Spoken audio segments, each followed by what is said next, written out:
May 29th, special board meeting, strategic planning workshop, 6 p.m. May 29th. Trustee Fenton. Here. Trustee Dodge. Here. Trustee Garrett. Here. Trustee Youssef. Trustee Calandrella. Trustee Carroll. Mayor Pete. Here. How are you? Good, crazy busy, have fun.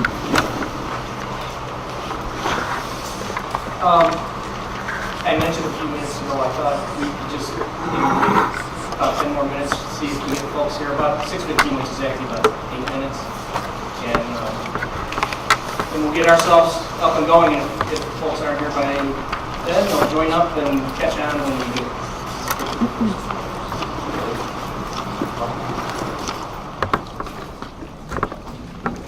What's for us? Was Mike Carroll coming or Carol was it? Carol's gonna be late. Oops, sorry. Mike Carroll's son is And driving, I did not call her back. but everybody else is. That's there. What about Dan? Dan Calandrella is supposed to be here. I'll text him. Well, we can't blame it on traffic on LaGrange anymore, Joe. That's true. So, just, this weekend was 4 parades, should have been 6, but we got canceled because of the weather. A bunch of people wimped out and said, it's hot and humid. Really? It's Illinois. It's almost summer, of course it's hot. I just want to show me how. How have you been? Good. That's Those cool. toys must have been left Great over from opening. We had something over else on 6,000 cleared out in a people. minute. Very nice. Yeah, Chief, I looked at your extra inventory room over here. I said, hey, I think it's this. Everything you need. Right here? Because we said it. Right here.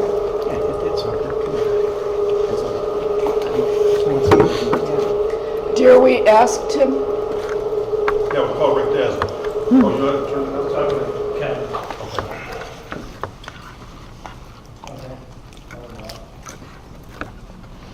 Dear, we asked what these toys are. The good news is we don't need the PowerPoint to get started. So that it comes about an hour and a half into things. So we got plenty of time to debug whatever's done. Did you hear today that the FBI is recommending everyone reboot their routers? Yeah. How As of today? bizarre. Well, today was the recommendation, maybe before. Yeah. Why? Security. So that'd be the same unit of government? Oh, that wasn't the FBI, it was just the federal government generally that was all about Kaspersky software for years.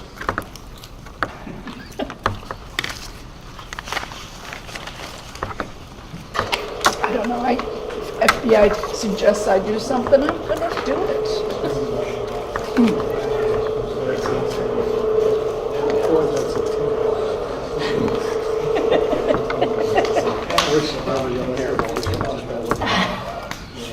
Yeah, don't we though? Yeah. Uh-huh.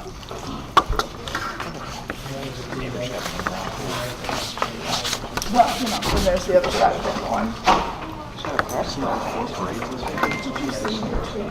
Rockford, Henry County. I'm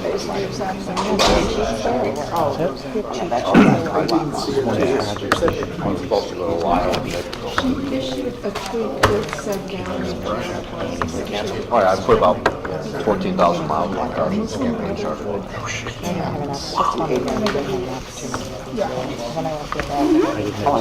But she had not met. I knew we're going to, bring me in flat. I was coming out. She's of that other ilk. So you know. And the view from every Illinois highway looks like the view from every other. Yeah. It just didn't want you to open. Never noticed. It's gotten to the point, Keith, where I know where all the pilot gas stations are on the major highways. Get. I remember that. Hello. Oh, I have did you get a recommendation from somebody at the pool? one of my neighbors stopped by and said, and it's really a good suggestion, I think, we need to have a bench or a couple of chairs near the tube slide at the pool. She said, I take it to heart to keep my child within my sight. And Yeah. I'm standing there, she said, if I sit on the ground, it's all scratchy, it's ruining my swimsuit. The big tube slides? Yeah, where they have to carry the tubes up with them. Gotcha. She So at said, the I can bottom watch there. them over the bridge, but I have to stand there and stand there. And if I sit down, if they Yeah. go online, she said, I'm ruining my suit. So maybe they could put a couple chairs, a bench. And Yeah, a bench, at the base where the tube slides let out, so walk over the bridge. Did you see any No, relief coming by out the of the the tube slides. Where there's that bridge. You have to walk over the bridge to maybe. Well, you saw it. She said she spoke with one of the guards yesterday. Okay. Or the day before yesterday. I'll see if I have something. I mean, if it's, look at it and see if it's reasonable. Well, there's nothing there. You know, it's just where you pick up the tubes or you drop the tubes. Right, and she's got a little this guy year. that's like So he 7 or goes 8. up the stairs, she sees him go up there, but then she's standing. There's a line, LG and job. he's, you know, he's there for a few minutes, and she just thinks it would be easier for the moms. Just that, maybe I they'll might have have to something watch. used on the pad that I can throw Yeah, over they're there. cut in half, it's like, okay, so you take away. See what you see and what seems reasonable, and, I like it. I talked to Winnie today. oh, did you? How is she? Oh, she's lovely. Which one's Well, ready? Winnie's the a lady of the park. mayor's caucus, She wanted parkway trees. Oh, is that what she was after? After I told her that the oak saplings were about this long, Yeah. I said they wouldn't be a viable option for the edge of a pond because they would get destroyed. I let her know that we're planting 15 trees out there this week, but I told her I would let my public works counterpart that's in charge of parkway trees reach out to her. So. Nice pass. Thanks a lot. No, not you. I already left her your message. Thank you. It wasn't bugging. Well done then.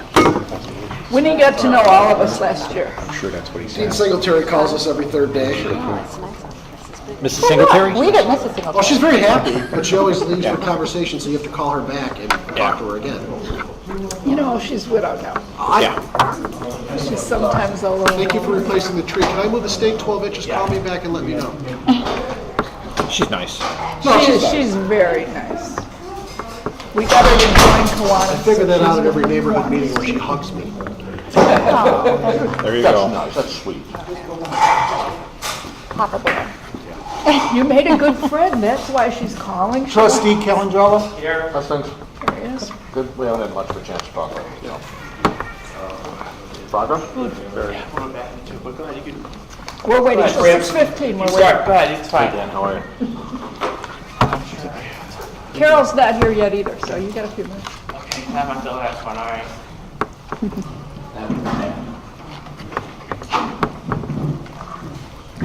Are you guys all set for this weekend? No, we have a bunch of illegal cars parked where we need to put our stuff.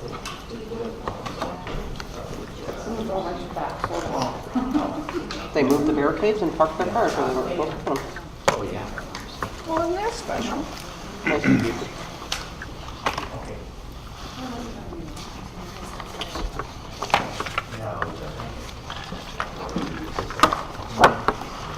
You want to do mine? Right off the mileage? Yeah. You have to write out the mileage. Standard IRS rate, so. No, it's just, you know, and the worst part about this is, when you're running locally, you know, you're doing this shit. You're locking on outdoors. When you're doing statewide, it's like, I gotta do a parade in town of Kelowna. Like, spit hard and you hit the. All right, well, we got 1 more minute to go, and then we'll start. There's a county, you know what it is? In a base or two. Right? Just two. Great response, big parade, a lot bigger than Kelowna, that's for a little town of 5,000. Well, 1.5. Like, it's like the parade for Memorial Day in the county. Mike so Carroll's you not know. gonna be here, it's nice. Son's graduating. People thought it was crazy. When? Statewide. Oh, Mike, I forgot about Mike, yeah. Like, they said I was told to stay at. He won't be here, right? You were- Makes sense. Well, it's pretty, you know, it's fun, but it's 4 fucking hours on my ears. He's coming in to take care of it. Have some type of unknown problem. Okay. Okay. Well, let's go. What are we doing?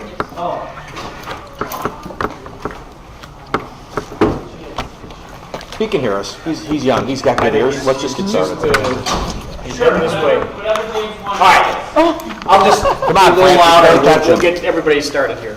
All right, so good evening, everybody, and thanks for taking a little time right after the Memorial Day weekend to get ourselves together. But a lot of calendars we're trying to juggle, and that's one of the most challenging pieces of doing one of these kind of workshops is think about all the families and all the plans and everything else. So, and Joe and Tim, thanks for letting us use your building, etc. So, all of us have had a chance to meet, but for those the board members, it's been a few weeks. I'm Greg Kuhn from the Center for Governmental Studies at NIU, and I'm joined tonight by my colleague Gina Ballard. And Gina is a product of our MBA program at Northern, and we even, after she did that, we sent her to China to get another master's degree and had a chance to have Gina in class. But she's been part of our team for 2 years, this couple months. So anyway, Gina's had a lot of views of government from the federal level, state level, county level, and now local government. So tonight, we want to get the conversation going. So a couple of things just to set up. Some of us, we talked, every one of us has met prior to this evening, had a chance to interview the mayor and the board, had a chance to work with the department heads about a week ago to get some things going, get some thoughts going, and you want to take a chance to look at the prep sheet. So tonight's agenda, we want to kind of get through three things. We want to do an introductory exercise and ask the group to identify some important policy and service dynamics that are kind of going to be something on the village's agenda in the next 3 to 4 years. We want to do a visioning exercise. We want to talk about what is the future that you see for the Village of Orland Park, and some of that question was on the prep sheet. And then the third thing we want to do this evening is we're going to split you up into teams. In the groups, we have tables set around, split you up into 4 groups, and we're going to do an exercise that's called Surrender or Lead. And what it does, it's a lead into SWOT analysis. And I think when I met with all of you, one of the things about doing these kind of workshops and retreats for leaders in the governmental sector is how much time can we get all of you around the table.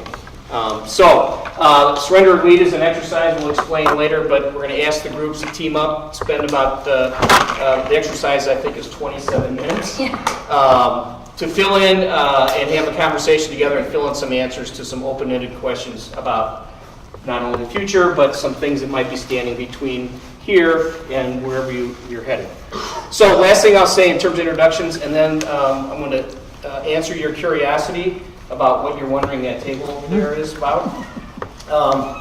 So just to reinforce a couple of things we talked about when we met. Strategic planning at its heart is leadership's expression of the future. That's what we're here to do, and the way we do that is to work the group through a series of exercises and conversations that kind of help sort all that out, divide it into its components. So we're going to start with some broad topics, and tonight we'll get through 3 exercises, then when we reconvene, we'll go through the rest of the process, which is to do a SWOT analysis and then establish some goals, develop goals as a group. So what I'd like to do is do another quick reintroductions, which we're not going to spend a lot of time on that. But over on the table, I want you to take note of this, and if you need to jot down a little reminder to yourself, that is Greg and Gina's garage sale over there. In fact, one of you mentioned to me when you walked in that it looked like one of your, I think, college students' backpack or something. These are all just great garage sale items.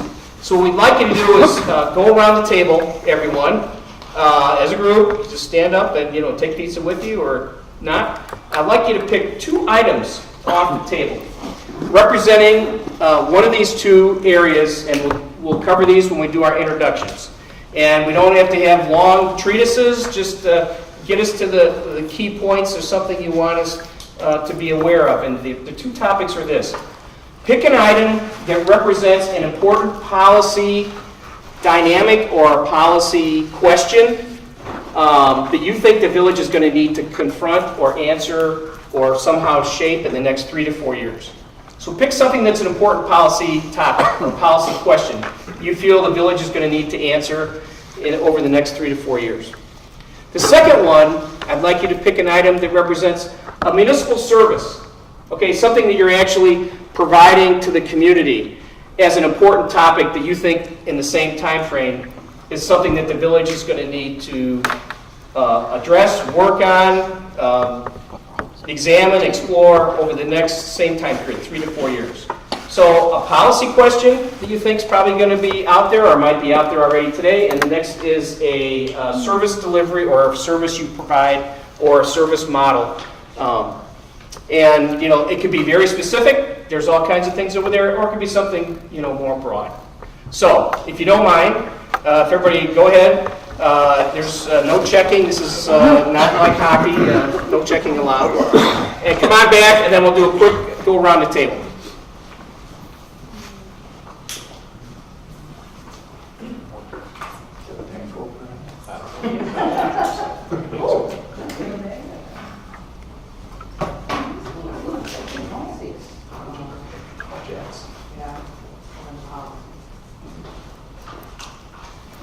So a policy question or item and a service or, a village service related item.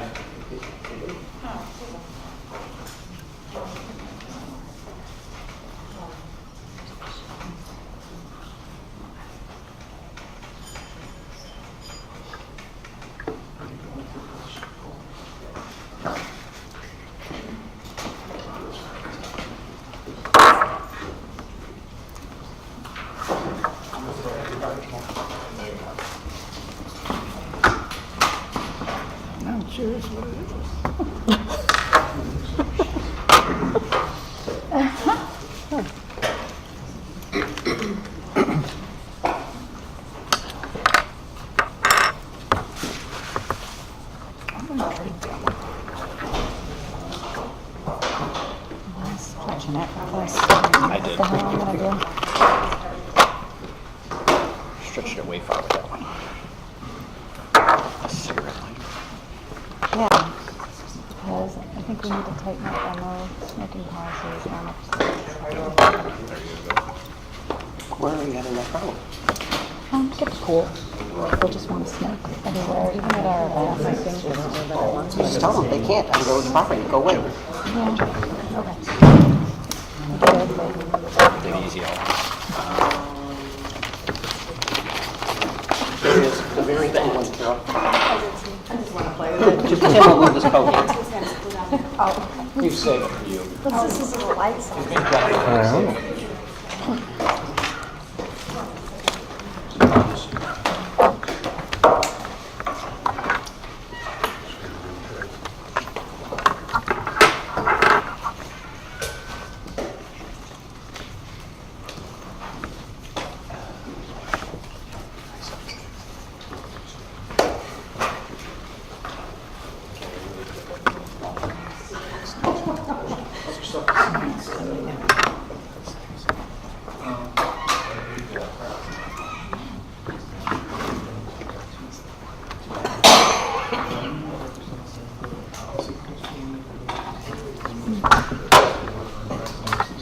Does that look like me?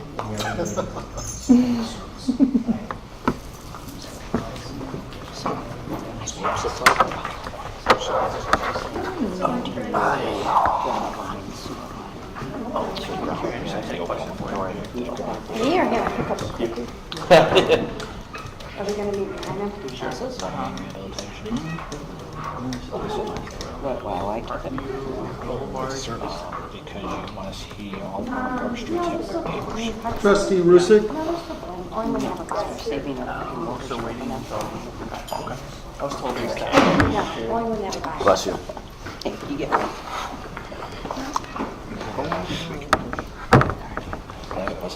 Really? Nice.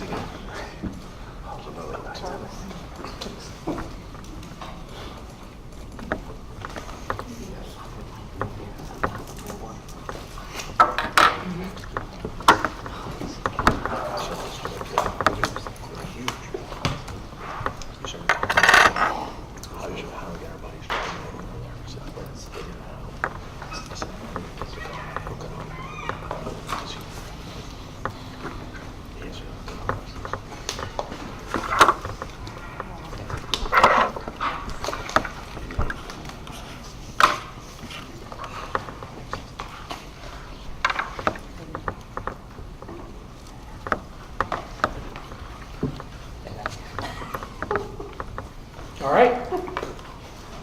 Thank you, and please feel free to jump to get some pizza.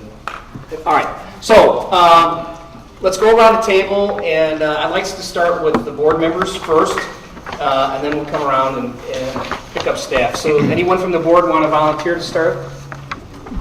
Okay. Okay, yeah. Okay, for this, I took the brick. Oh, a couple things. Could you just remind us, position, how long you been in your current position, and how long you been in local government at all, in any way, shape, or form? Ooh, that's a hard one. I've been on the board for 24 years. Prior to that, I was very involved in homeowners association, PFE, soccer club, baseball, Girl Scouts, Cub Scouts. So probably. I think your phone was ringing a lot. Sorry, Kim. That's Go okay. ahead. All right, what did you grab off? I took the brick to represent our brick and mortar problem that we have in the village with economic development. Okay. So that's a concern that we're well aware of. You know, unfortunately for us, we have no control over a lot of it, but our vacancy rate is just climbing every single day. Okay. And so that, I think, is a major policy or decision we have to work on. Okay. Excellent. Good. And the other item? And my other little item represents water. So it's water and sewer, as I'm chairman of public works. And for the Oaklawn Water Project, for our aging sanitary sewer system, stormwater management system, all the piping for water main system, and our constant, need for road improvements. Okay, so what I hear kind of there is infrastructure. Infrastructure. But starting primarily with water. Yes. Potable water and anything stormwater or Anything. sewer. Okay. All right, good. So, since we kind of had the gong going first or second, Pat. Okay. This was recreation. Pat, just sorry. remind us, how long in your current position, how long in local government? I've been a trustee for 15 years. Before that, Plan Commission 10 on the Rec Advisory, and then, like Kathy said, soccer, All athletic other stops in boosters, between. PFE, you name it, yeah. So we're good. type A. So we'll have that going on. I took this because we have recreation. I was chair for recreation for quite a while. We provide lots of it, and there's always a challenge. Danny's Okay, working so on. is that the service item? And that's the service item. Okay. This is, Gina, that needs to be on your sheet. Oh, the service? Yeah, that's a service item. Sorry. Okay. yeah, I mean, the village clearly presents many recreational opportunities for residents, challenges to keep it up. You can explain that. This is technology, I think, for the public computer chips. safety. Yeah, Memory, actually, a little memory. I think it's kind of a challenge in order to use smart technology for security purposes and enabling our police to do their job as more challenges present. Okay, so that's something on the horizon you feel the village is going to have to address. Okay. Yeah. Good. All right. Here, give me your pen. Next from the board. Dan, you Want want to to? do it? Work this side. Yes, I'll finish the corner. So for policy. Oh, Dan, just remind your years in service. Dan Calandrello, longtime resident. That was my qualification, I guess, and started service in 13, so less Okay. than 5 years. Okay. So for policy, I picked Band-Aids because Interesting. we need to take off Band-Aids and kind of have a long-term picture, not only financially, but with all our issues, I guess. So it's kind of a wonk answer, but I feel like we just sometimes need to take the Band-Aid off and bite the bullet for a lot of things. I think this year and the year to come, we have to do that. So kind of just be good stewards by looking long-term and making good long-term decisions. Okay, and am I understanding part of the underlying there and the Band-Aid is there's some of these are kind of tough issues or? Yeah, I mean, tough issues. I mean, Okay. every year we're going to a tough budget, so Okay. just kind of figure out what we can do. Okay, good. And And the then service side? for service, the double jacks for recreation. I think when I was growing up, we were the leader in parks and rec for facilities and our neighborhood parks, and kind of to make sure that long term we continue that tradition and we make sure we invest in that strength we have and continue that strength. Okay, so it's something you kind of felt the village made its name for providing quality recreation and your open spaces, I assume, together, right? Yeah, Okay. so it's a service that we provide and needs to be treated like a service. Okay. All right, good. All right. Thanks, Dan. Okay. We have happy customers. Who are you? And it sort of looks like me when I'm working for How long have you been there and what? At 30 years. 30 years, got it. Our customers want to stay happy. Oh, okay, I like the smiley. So that's going to be a, So is that the service side or the well, yeah, policy I mean, if side? you look at the totality, I think of what people said, I mean, to Dan's point, I don't think there's too many houses in Orland that are more than a half a mile from a public park. A park? I don't think too many other towns in Illinois can say that. Mm-hmm. I mean, it's... And, yeah. you know, so there's a lot of things that have gone into designing this town well. And our customers are pretty happy. If you look at our survey data, they're generally pretty happy customers. We're on the cusp of them starting to understand that there's challenges going forward.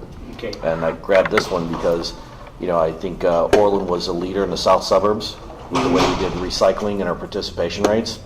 And now this market's collapsing.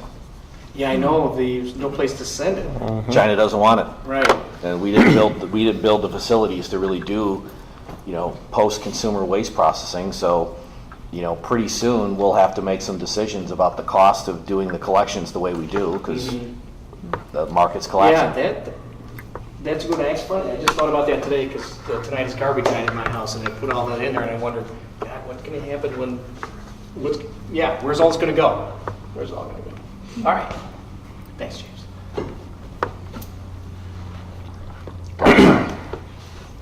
Carol, I've been on the board for 7 years.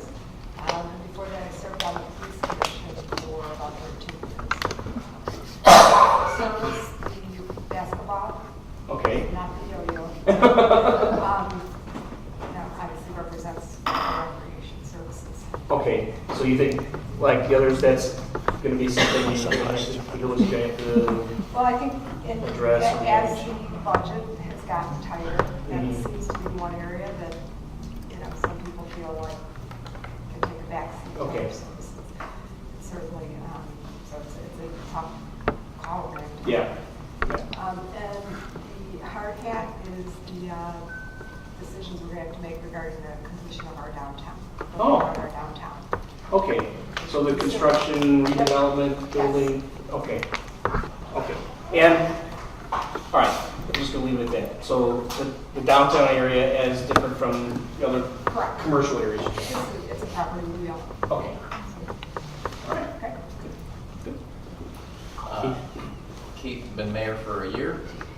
Before that, baseball, basketball, HOA, all that stuff as well. Yes. So I took a golf ball because when I play golf, I try to drive my score as low as I can, and to do that, I have to work at it, and I have to try and be as consistent as possible. And I believe that is very much what we have to do with our cost structure. We have to try and drive as low as we possibly can.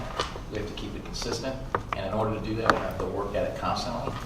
And just like my golf game, there's going to be hiccups along the road, which that you have to do. Not nearly as many hiccups as yours. Hey, but I admit it to myself before I ever get on the course. There's a difference. Now, Keith, is that one, policy or service side? That's a policy. Policy, okay. So our cost, So your overall cost? our overall cost structure is going to have to be kept in check and it is as low as possible, so we can't get out of control. And it's no fun to play really high score golf. It's no fun to have a cost structure that's extremely high. Okay. I chose the hard hat. It kind of encompasses a lot of what's said in both of these cases. I think because we need to focus on the capital reinvestment required in our parks and in our infrastructure, in our roads, in our service. We not only have an aging infrastructure in our streets, but we have an aging infrastructure in our parks, which is very critical to our recreation. So more broadly about all of that, not just one or the other. Okay. So it's the idea of all that reinvestment, right? And maintenance and repair and replace. Okay, good. All right, staff, anybody want to jump in first? Sure, I will. John? I grabbed the reducer. You would know the name. I could say it was for reduction in force, but I'm not going to. I'm going to say that it's for I&I, The village is going to have to make some policy decisions on what to do with private sector inflow and infiltration. That's going to be a big deal in the coming years. So do you see that, is that on your policy side? Policy. Okay, so that's more of your stormwater Right. policies, right? And infiltration and... Yep. Yeah, okay. Yep. This one was a little more challenging. I grabbed the number 1 because from a service perspective, this is going to be the first year that we're going to try going without a leaf collection program. So it's going to be... We have a program. We will have a program, yes, but it will not be us going out there and collecting those leaves, theoretically. So that's for the municipal service. Okay, so that's a change in service. Change in right? service. And then you have to go through it and see Right. how it goes on. There'll be a lot of layers there. Okay. All right, next. Yes. I have these beads, so this I'm sorry, John, just, You won't remember. yeah, how long you been in here and how long in local government? Only because Gina hasn't had a chance to see everybody before. So. Okay, I've been with the village for 32 years. I've been in the position on and off for 5 years. She doesn't know what position. Director of Public Works. That's why he knows what the reducer is. That's right. Well, I figured John was going to jump in all this talk about infrastructure. It's a good move. Sorry, Nancy. So I'm Nancy Flores. I'm the Director of Recreation. I've been here 12 years. Before that, I was with the Chicago Park District for 17 years. With that being said, I picked up the beads. I had to go back. I had a lighter, and I'm like, oh, this is a stupid idea that I was going to share. So I'm going with the beads, and this is representing special events. As we move forward, I think in terms of policy, we really need to identify our special events and look at them through a different lens in terms of capturing more revenue, going out there for sponsorship like we've successfully done with 75 grand. But as we continue to do that, having that money go towards the special events, and if there's, money that's left in that fund, to keep it in that fund for special events so we can build on it. But anyway, special events. That was a smooth pitch. And Joe, do you remember our conversation earlier I today? do remember our conversation, yes. And Dan remembers that conversation too. So this is a clothes hook. So this would be under municipal service, and I grabbed this because we have a lot of aging facilities, which Public Works and Building Maintenance have been doing a fantastic job along with Parks in terms of taking care of them, but they're just going to get older. And as one of the questions on here, looking at Orland Park 10, 15 years from now, if we're not meticulous now in taking care of these facilities, they're going to be in dire shape. Okay, so another slice, but the things that have been raised before about replacement, repair, investment. You kind of singled out facilities. I did, because I have a sports books facility, I have a cultural arts center, FLC. They're older buildings, so they just need more care. Okay, good. Next. Uh-oh. Okay. No. Go Okay. ahead. I'm Anne Marie, Finance Director. I've been here for 15 years, and local government-wise, some type of public sector for pretty much my whole career, so almost 30 years. So I grabbed this because it reminds me of either federal or state government, and I think on the policy side, we have to kind of decide what we're going to do because of these external forces that are control our revenues for us. Kind of being So battered. that's my policy. This one I thought of, even though it's about cards, I thought of it as a little bank. And as we all talk about all the services we want to provide, we have to kind of step back and realize that all of those services take money. So if we want to provide all that stuff, which we do, we have to figure out how to do it. Okay, so how do we get it paid for? All right, so I'm going to let Gina catch up. So it was the basketball bell, but actually we're looking at more like a bank. Because it says IMED on it. And that's a It was that's a the state Illinois savings account. Municipal Treasurer's Pool or whatever? Yep, Yeah. that's empty. I get that. First I was thinking, wow, you got some really good imagination. Yeah, I wondered myself. I was like, is there a hole in That there? was empty and neat. Okay. All right, good. Thanks. Next. Chief? We'll get you. I picked this up, I don't know what it is, but technology related, but Right answer. in any event, where technology is going to take us, but more importantly, the cost benefit of the technology that we purchase. Okay, so on the service or policy side? Policy side. Policy side, okay. Policy side. On the service side, So, yeah, you were saying, I cut you off, so what do you mean where it's gonna take us? What are you thinking about there? well, every day, there's another vendor out there that has the next greatest piece of technology to purchase to make us more efficient and will replace human beings, and I haven't seen a whole lot of that actually take place. I think it helps us do our job better in some cases, in a lot of cases. But in the same token, when you start looking at big pieces of technology, the cost of it is not the cost of the technology, it's the maintenance afterwards. And the people part of it? Yeah, there's a whole, the training, just the training. And as you know, any big piece of technology, within about 10 years, they don't support it anymore. So you have a huge investment, and all of a sudden you find out it's not supported. Right.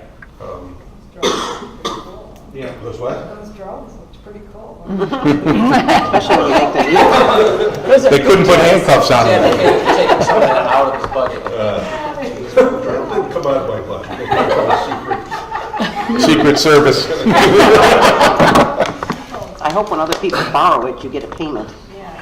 well, service in kind. They're still Well alarmed. said. On the service item, I picked this watch because I don't have one. I thought I'd keep it. Pretty nice looking watch. Hey, But stylish. Yeah, but in the future, looking at my own profession, Orland Park people are used to a high level of service, and that means quick response, particularly from police, but from all of our departments. Timely response on the most minor complaint is important. Right. And I look at it both from, my own department, that timely response is critical in policing and trying to keep the personnel to do it in an area when we see our number of incidents go up every year. Our population isn't growing by leaps and bounds. It has grown. Business has grown. I mean, recently we've had a few setbacks, but it's really been on a trajectory going upward for a long, long time. So timely response, whether it's police or anyone else, is an important service issue. So, Tim, are you saying in there, if I'm reading between the lines, are you kind of saying that the service delivery question is how do we maintain that? Well, maintain or make it better. Or make it better? Okay. Okay. All right. Yeah, I'll go real quick. Oh, that's good. Policy, I picked this little outlet here. Oh, John Keating, I've been with the village about 30 and a half years. In my new position, just over 7 months as the assistant village manager. Excellent. Under the direction of Joe and Carrie. But the light switch, like the motto, Motel 6, keep the light on. I think we all understand that we have to keep the light on for economic development. We're looking for a regional entertainment and recreational destination. You mean for the village? For the village. With shrinking revenues and I know Ann's team trying to find that fund balance or maintain that fund balance at the policy level is challenging. We do, the reliance we have on retail sales tax revenue. So we want to keep the light on and open for any and all opportunities to level that off. As far as the service, in regards to the aging infrastructure with the valve, that's basically, we got to close the valve, obviously it's leaking, that's the explanation, but the aging water and stormwater management that I've seen since I've been back in some of the areas, and what John's team is trying to accomplish with the resources they have, and the expectations of the residents to have their issue or their concern regarding stormwater management and to be addressed immediately in timely manner is challenging. So. All right, so it's on this same idea of the infrastructure and everything that we can't see in many ways. Right. So, okay. All right, good. Carrie, hold on 1 second. We'll let Gina come back and start a couple new sheets. Yeah, I'll go. I'm Stefana Przbilski. I've been with the village 19 years now. This has been my only municipal experience, except for being a resident of Orland Park. I took the whistle for policy, and it's funny because in my head I keep going back and forth, what am I going to say about this whistle with policy? But I think it's we need as policymakers to set our policies and then determine kind of when we're going to blow the whistle to say, yep, this policy is still good and we need to enforce it, and we need to make sure we carry it through the way that it's intended to be, and other times when we need to hold back on the whistle and say, oh, do we reevaluate this policy? Is it holding us back in some way or not? So that's the whistle. And then the other, I took the life preserver because I've been doing a lot of work with CPAC in the pool, and I've been thinking about that function. But also from a service standpoint, I see the village as always trying to meet people's needs and kind of always trying to save and extend a hand. As we've been a leader in the community in the southwest suburbs, we're always reaching out to other organizations to help them. And I think we still want to do that. We still want to be a leader, but we want to make sure that we do it responsibly for our own residents. So if it means charging for services for other organizations where we might be assisting them pro bono in the past, it's just that fine balancing act of throwing that life preserver out. So on the life ring, I hear a couple of things. One, I mean, you kind of first mentioned the kind of recreation piece of it, but then you broaden that out a lot. Say that the village has kind of become a go-to, or? I see us as a go-to. We're a leader in this area. We help a number of organizations, and I'm thinking just of some of the things that we've worked on. We work very closely with some other organizations and provide services and assistance, and don't necessarily charge back for that. And is it time to start charging back for some of that? So, which is kind of the service delivery model. So you may also need to look at, you know, can we continue to provide that assistance, you know, whether organization, the way you have it, right? Okay, good. Hi, I'm Carrie Freiling. I am the Director of Development Services and the Assistant Village Manager. I'm in my 13th year here at the Village, and prior to that I worked for the City of Peoria for 12 years as their Planning and Economic Development Director.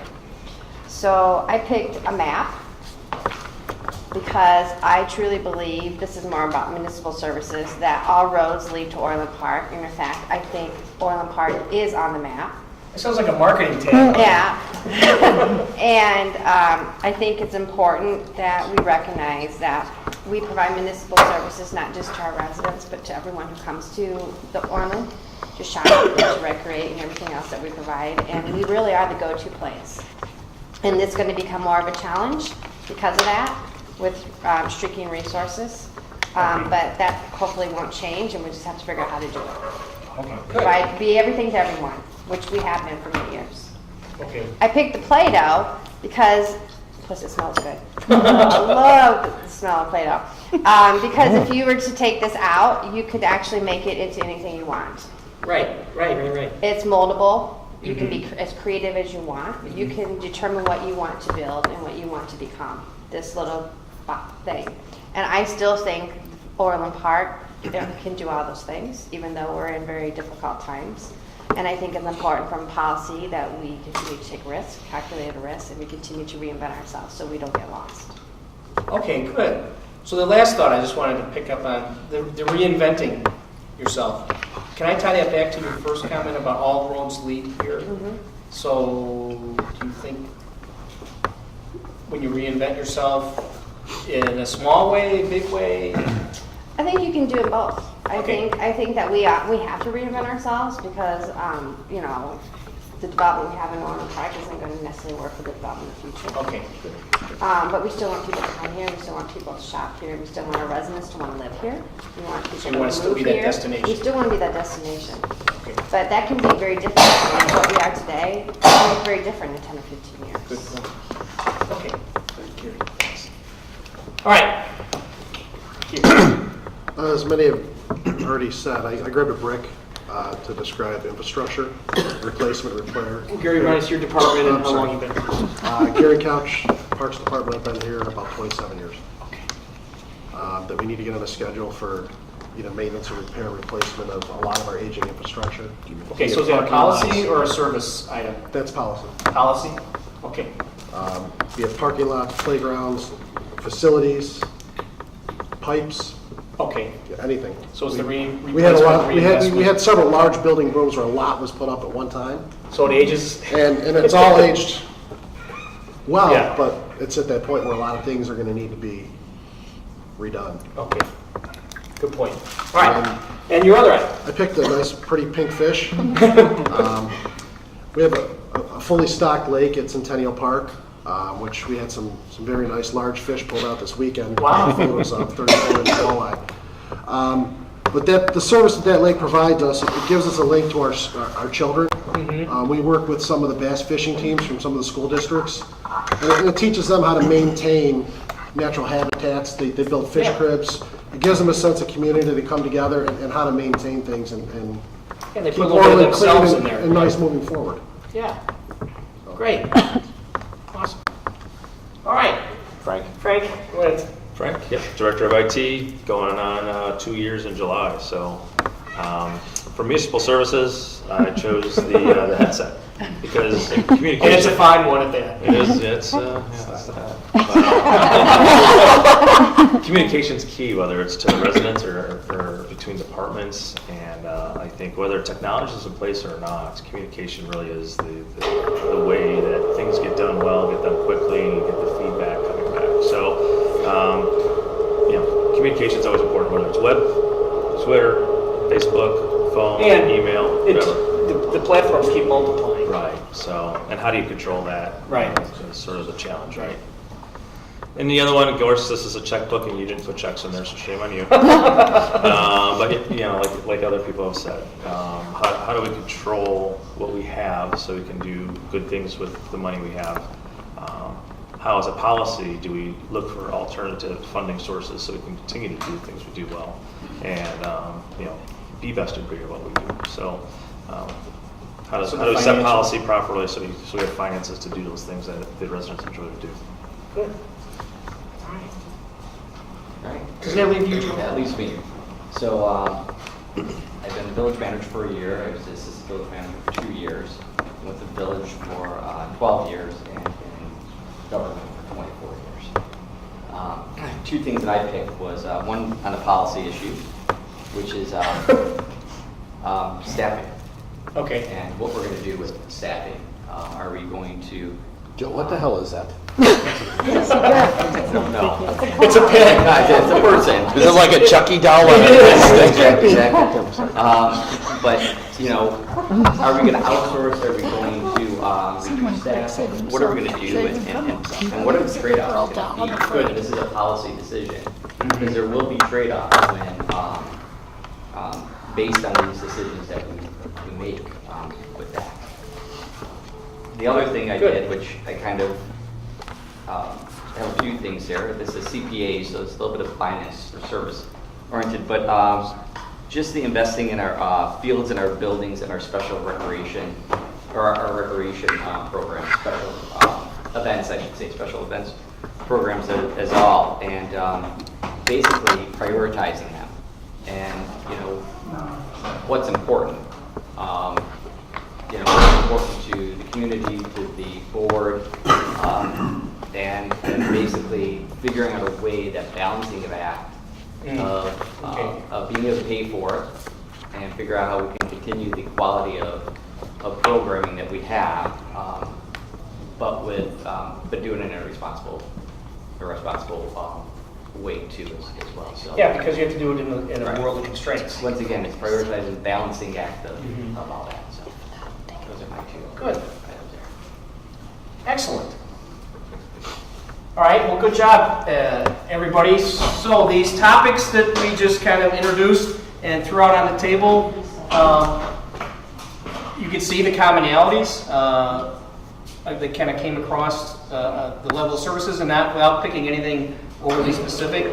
But we talked about the village's services and service levels, talked about the village's finances, we talked about economic development and growth and reinvestment in the community outside of the village's piece of that.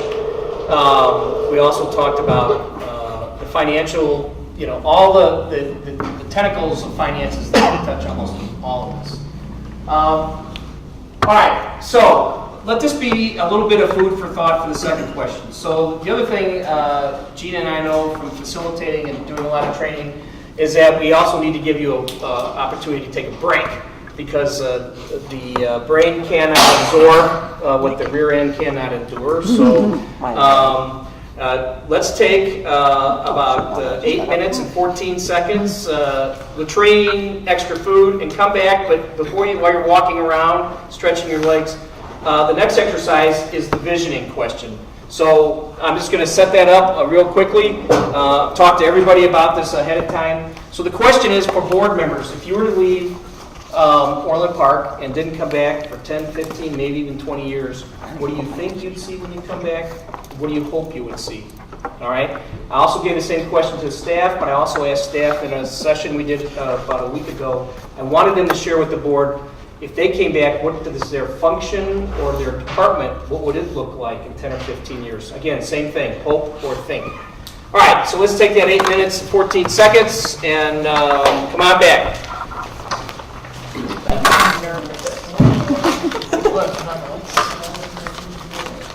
You don't need to see me. What, you got a vodka cranberry? Doesn't it look like it? You've been pushing that juice for... What Friday drinking it? Actually, I should do it. Yeah. What is she up to? It's just too much sugar. There's a group called Afton. We're doing consulting for charter schools. She's enjoying it, right? We shut it off after 5 o'clock efficiency. Move back in. Cost-saving measures. She was wanting to come home, and Find this plug, just move it Chief again. said they're out on the street, they shouldn't be in the station. boyfriend, We you don't know, care. we're living together, so it's pretty serious. He's doing his design degree at the University of Illinois. So, All right, so far so good. back to the quote. We got one. Business Jackson. Yeah, no, she was a good employee. But we did give them other ones. Oh, good, that's all we can do. All right, so let's talk about the future. If you won the lottery or something else came across your way and you said, you know, as much as I love Orland Park, I'm going to travel the world. I'm going to, whatever, relocate temporarily or whatever it might be.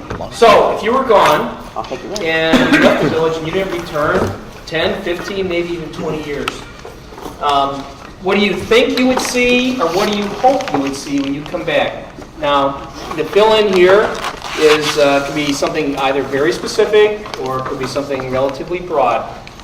We just want to know kind of what you think the picture is. We're going to help paint a picture of what the future of Orland Park might be. So if you don't mind, when you start your comments, just let Gina and I know if it's kind of a think or a hope. Sometimes we can tell, but sometimes we think. We're just going to capture them up here as best we can. So back, we start with the board members again. So anyone on the board want to volunteer to jump in first? I did my homework. Okay.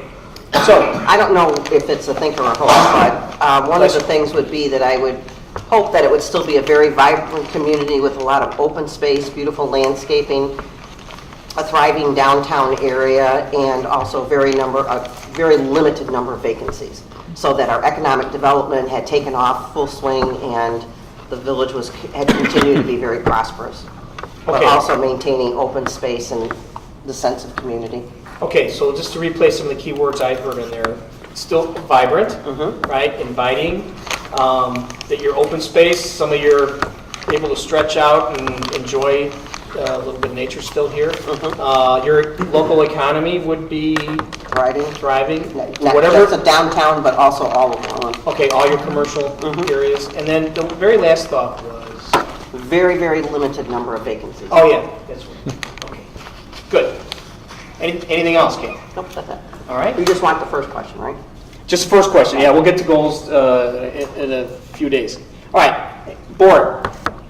Anyone want to go next? Sure. Okay. I believe I would see the Triangle developed in a vibrant entertainment district. Neat. A real downtown type oriented area. I think I-80 corridor, I'm hoping, will have our campus, our business campus that we have envisioned, and I'm hoping that will be there.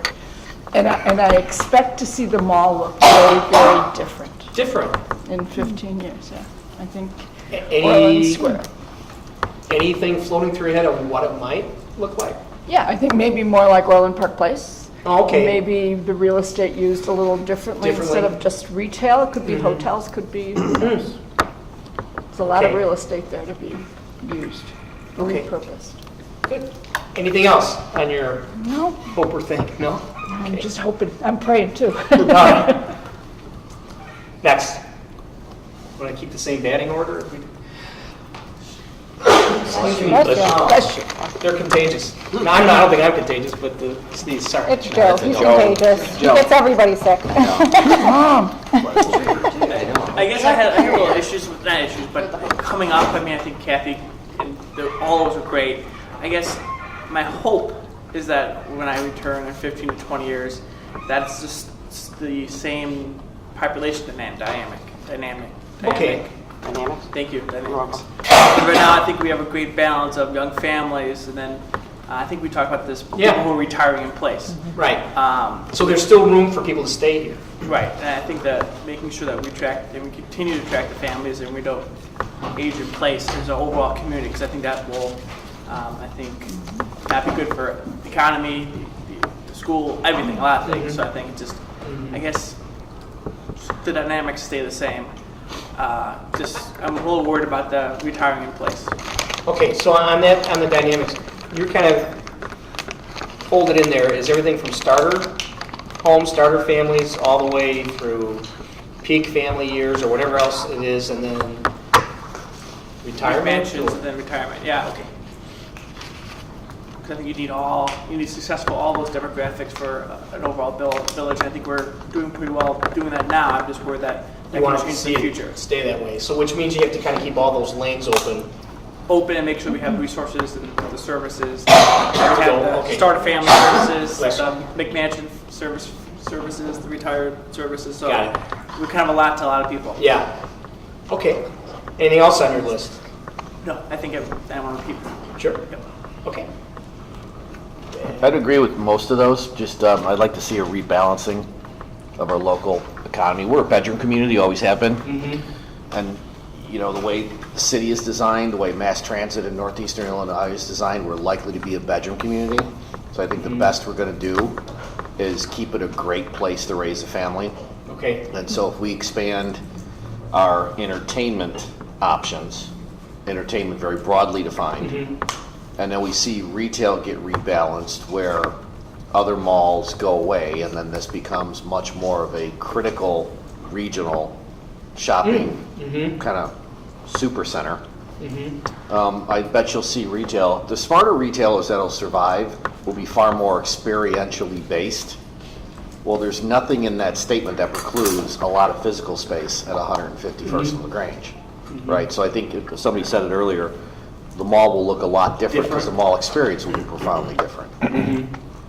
And so one of the things that I think that I came across this stat years ago, that this could have been some demographic data 20 plus years ago, that Orland Park at the time had the longest average commutes of any of the middle class suburbs in the Chicago area because the job base isn't here. So it was kind of going every Yeah, direction? you go elsewhere. I drove to Schaumburg for years. Now you can go downtown.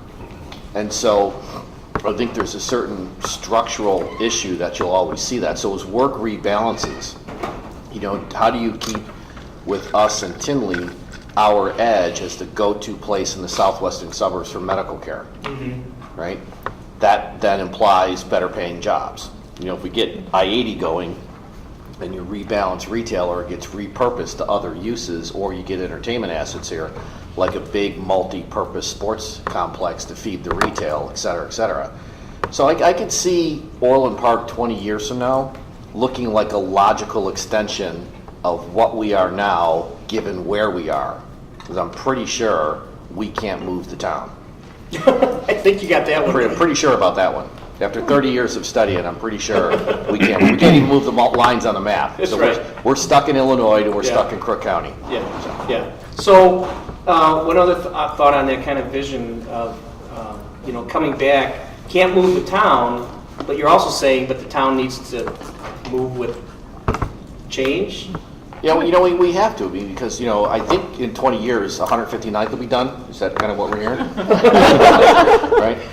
And, you know, so we're probably not going to see, I think it's a low probability event that we're going to get any big uptick in mass transit. we're this close to the Rock Island, Metra's not finding the money really anytime soon to fix the Southwest. That could be a decade, et cetera, et cetera. So I mean, if you think about it, what are we?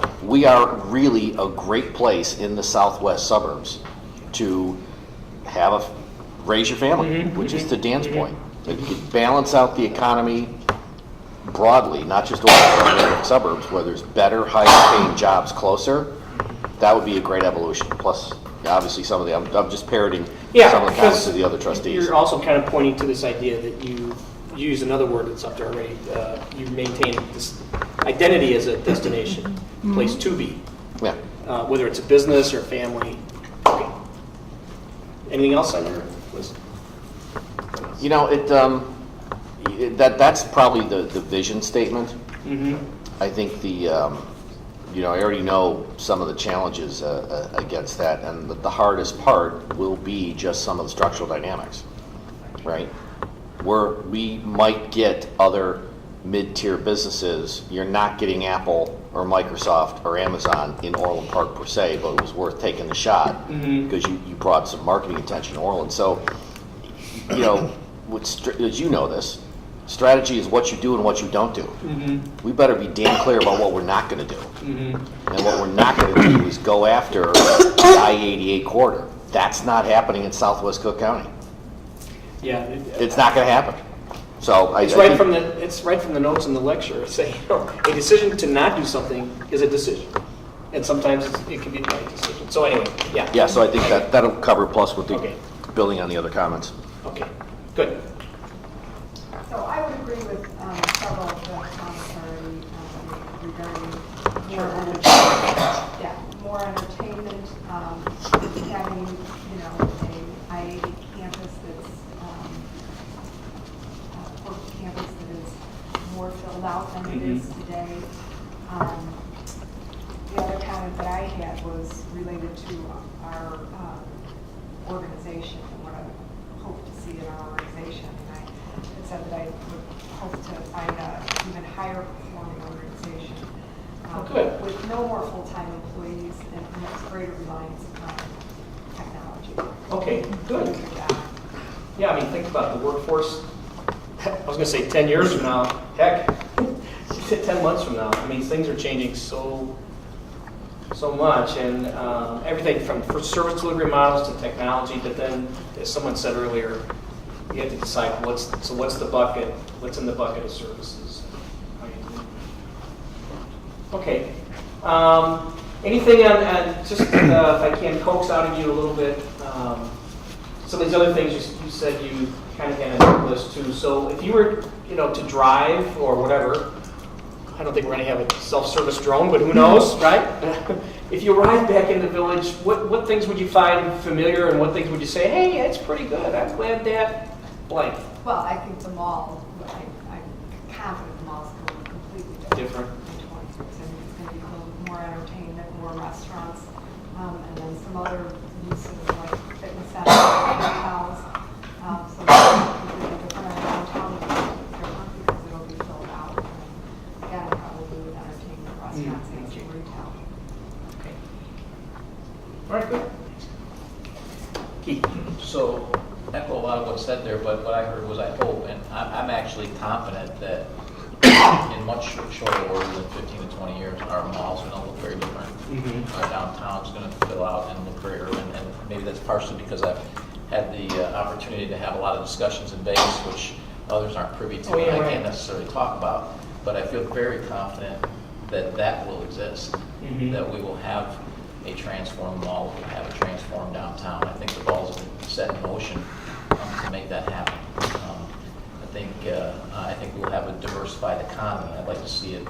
I guess where I hope is that it's not just diversified into retail and entertainment, but that there's also office and white collar jobs and those types of things as well. I'm not sold that we can't become a complete I-80 corridor, but I do think we can attract some of those businesses into this corridor. It has a lot to offer. Where that becomes a little bit more of a hope is I think a lot of that has been set in motion, but I think there's still more groundwork to be done on that, and before that starts to take off, it requires the marketplace to start grabbing it. Where the marketplace is grabbing the mall, I think those balls are set in motion, and that's going to happen. At this point, we can help facilitate and guide it. I think the facilitation of getting the Seritage in there was good. I think that started it, but I think a lot of the rest of it can be facilitated by the marketplace itself. Same thing with the triangle. I think going out for the RFP facilitated it, but I think the marketplace is going to figure it out. I-80 isn't quite there yet. The market isn't quite grabbing it yet. So the facilitation with our neighbors is there, but that's a little bit more of a hope. But the I-80, you guys still have, green fields or corn, you still have dirt, right? We still have dirt, and we have... That's one thing about dirt, they're not making any. With not water making and anymore, sewer and and it's streets. very strategically located. It's very close, within 2 hours of multiple research universities, which you can't say that up on the north side. But we do have to overcome the Illinois and Cook. Well, in that case, not the Cook County effect, which is nice, just Illinois. The rest of the town has to deal with Cook County as well. But just there, it's Illinois. But I just think that's just not as far along as the other areas. So that's if I were to leave today, I would hope that would continue going forward. I guess my other hope would be that our existing, because I think we have a lot of existing infrastructure, we have a lot of existing parks. I'm not sure that we need a lot of new ones, but I hope they're in at least the state of repair they are now, if not better, that they've been taken care of and maintained, because a lot of places have parks and then they fall to crap over 15 to 20 years. And I think if that happened in 15 to 20 years, that would mean that the cost structure, the FTEs and all those things would have had to have been done right in order to make that happen. But most broadly speaking, I would say I would want it to stay the same family-oriented place that I grew up in and that I raised my kids in, that continued during that time. When I was born here, there was no mall. So you saw that change. So we can still change and still keep that dynamic, which I think that dynamic has stayed consistent even through all the changes we've had. So, and I guess at the end of the day, remain the crown jewel of the Chicago South. Okay, good. You were kind of leading into, I was going to ask a follow-up question, but you kind of leaned in the last couple of comments I was going to ask. So what's the magic ingredient for all those things? And what I heard you kind of say was the family-friendly, the dynamics, and then also the crown jewel. And when you use a phrase like that, for Gina and I, we're with a lot of groups every week, and certain words mean things. It wasn't like, well, we're going to have the whole Eeyore town. No, when you say crown jewel, that's a pretty high bar. Yeah, but we're the crown jewel of the Chicago Southland. That's what we are, and that's what. But you gotta. But we're right to use that. Right. No, but you gotta commit yourself. You gotta commit yourself. Yeah. We were then. We were then. They are now. Come on, right, Carol, we got a logo. Yeah. We got a logo. We spent a lot of money. I know. I don't dispute any of that. But when you hear yourself, you have to digest what you're saying. And there's ingredients that go into it. Okay. Okay. Thanks. Anything else? All right. So, staff, your turn. Now, remember, as we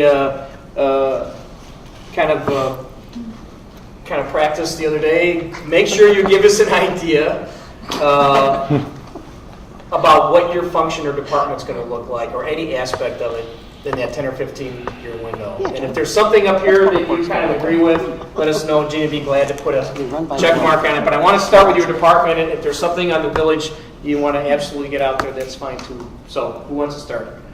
I'll start. Okay. I actually would like to see HR be more involved in the strategic work. Right now, we do a lot of administration, a lot of manual processes, and I'm really looking forward over the next several years to see better automation and better use of technology and systems to help relieve us of some of that, so that we have more self-service from an employee standpoint. We've got pieces, we've just got to get all the pieces in the right places and talking to each other, and so that we can free ourselves up to really be more of a business partner with our supervisors and help in critical areas like performance management and things that really we just kind of keep pushing to the side because we've got other priorities, and we haven't updated certain things because we have other priorities, and that's making sure that things get done for whatever's happening right now. And having better systems and technology, I think, will help us be able to free up some of the time we spend just administering. So. So when I hear that, one of the things that goes through my mind is the idea about, when you say strategic workforce planning, is that part of that too? I mean, Yes. working with each one of these, your customers inside and saying, so what is your workforce going to be like? Yes. And right now, you know, Anne Marie, we've been working very closely with all of the departments, but we do it as we need it instead of on a regular basis, so that we can be there on an ongoing basis. You know, instead of being so, or at least I feel from an HR perspective, we tend to be reactionary versus how do we get in front of it? And there never seems to be enough time to get in front of it. You know, we talk about FTEs. We have, you know, 950 employees in our peak, and we've got 280 FTEs. And those 280 FTEs are a lot easier to manage than those 600 and something part-times and seasonals. So there's just so much processing that we just have to, what I would love to see HR is doing less processing and more partnering. Good. So. Thank you. You're welcome. Next. John. There you go. Public Works, I believe Public Works staff is going to be, it's going to be more accountable and engaged. They're going to have buy-in to all the visions that our leaders are giving us. We're going to be cross-trained, so you can do more with less. And then one of the bigger things is I look at how some of the other departments utilize social media. We don't use social media. We don't have that skill set. So I think our department could utilize social media to help communicate. Service piece of that, yeah. Absolutely, and technology. We're just on the cusp of trying to implement technology, and I think that's going to completely change the look of the Public Works Department. Neat, and I shared with these guys, so with the board members, the department heads heard this, but I do a session every now and then on strategic thinking in the future in the local government arena, and I was telling John, I'm sure he sees in his journals, things like self-healing concrete, self-healing asphalt, using technology in your, I mean, there is technology obviously in our water system particularly, but stormwater systems and wastewater is good. Yeah, there's a lot out there, plus many, many other things. Good. Next. So mine a little bit is kind of like Stefana's. I think 10 to 15 years from now, I don't think there'll be a finance department. I think that technology will take over the majority of what we do on a daily basis. I think we'll be able to outsource some of our stuff. We talk about outsourcing payroll now. That gets rid of a huge function within that department. I don't think you'll see paper anymore. Nobody's going to pay with a check. Nobody's going to pay with cash. I mean, it's just going to be all electronic. So I think that's a department that over time will be slowly outsourced. And you can't eliminate it completely, but it'll be a lot smaller than it is. So it'll be more down to the strategic ingredients of it? That's where I was going to go now. Good. So what I hope over the next 10 to 15 years, I feel like for many years that I've been here, we kind of crawl out of our cave and we do the budget process with everybody, and then we crawl back in and we just do our daily work. And I think going forward, I think things are changing so much that we are going to have to be involved in everything on a daily basis, strategically, to figure out how we're going to get where everybody wants to go. Okay, so again, it's this idea about being an inside partner, almost like an inside consultant, as opposed to just a processor. Exactly. Right? Exactly. PL processor and whatever. Okay. Good. Scary. A lot of people have touched on some of the things I had jotted down here as notes, but to tie into a little bit of what Stefan and Marie said, I think we're going to have a smaller workforce. We have been and will continue to move forward hiring people that have multiple disciplines in our maintenance field. It's much more beneficial for me to have a guy that can do electric, concrete, operate, weld, than one guy that's just strictly an electrician. You get so much more from them, and they can cross-train their fellow employees. So we've been going down that road, and it's helping, and we need to continue to do that. I think we're going to, in 15 to 20 years, there'll be a redefinition of all of our core services. I think there'll be more contracting, such as you said, with payroll or what have you. There'll be more service contracting out. I see more public and private ventures. Whether it's naming rights for a new complex, it's got 19 AstroTurf fields and every amenity that you guys can 24. Sorry. I mean, I tried. that may be about 75 acres big. I see a lot of updating our complexes, and that ties into, what else I saw was a modified retail presence. Some of the people have touched on that. The mall's going to look different. I think you're going to see a lot more experience-type businesses, whether it's movies, restaurant, panic room, things along those lines. So some people will be coming to immerse themselves in whatever it is. To spend that excess money they have here in Orland Park. I think at that point in time, the I-80 corridor should be mostly developed, hopefully with some larger story medical or office buildings to bring some of those higher paying jobs into the area. Okay. Okay. I'll let Gina catch up. Next. Staff? I could say pass, because I think you took everything out. So I think a few things, as I mentioned earlier, infrastructure, coming here, if I were to come back here 10, 15 years, I would hope that I would see it even better than I left it, even bigger and better equipment, or, being that shiny penny and service orientated. As far as recreation goes, if you're not the shiny penny, if you're not staying in tune with the latest trends in the recreation and wellness field, you're not going to have customers, you're not going to have users. So staying at that high level, I think it would be exciting to see that with our structures. And then also coming back, seeing a Ravinia South, having that concert venue where we have our concerts and a facility and structure that's just beautiful and exciting to see, and having a permanent facility where we're not having to pay for stage and sound and generators. Sorry. So you're talking 15, 20 years. Yeah, like I'm not going to be here. Well, I did have it in a shorter term, but I thought I'd throw that in. No, it'll be here. Yeah. And then, again, our focus has shifted to start thinking about how we bring in more revenue. How do we squeeze more money to bring to the table besides sponsorship? And one thing is improving or enhancing our amenities. One pie in the sky, our pool/water park amenity is a fantastic facility. Regional draw, if we, looked at investigating into another toilet bowl slide or something that really attracts another age group or demographic, maybe that teen group. That's really what it's called. Yeah, toilet bowl.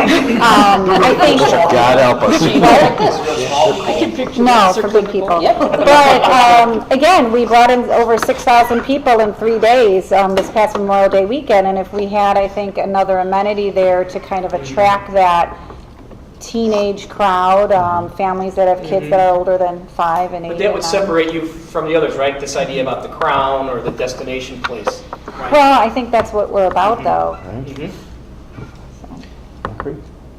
That's Good. What? Oh, I had one more. Go ahead. And then coming back, again, just having connection throughout the village. So if I wanted to bike from one end of town Good. to the other end of town, or walk or jog, whatever, we would have all the connections there. Okay. Which would give you option other than going up and down LaGrange Road Yep. or something, right? 159. Okay. Good. Next. Staff. Thank you. Are you gonna go? Chief? I hope in 15 years we would get back to a program of criminal justice rather than what we have now, which is social justice in Cook County and to a certain extent in the state of Illinois. But I'd like to think that Orland Park would still be one of the most progressive departments in the country. Good. 15 to 20 years now, not just in technology, but in programs. But what has been disappointing over the years is that the police departments have become the agency of last resort.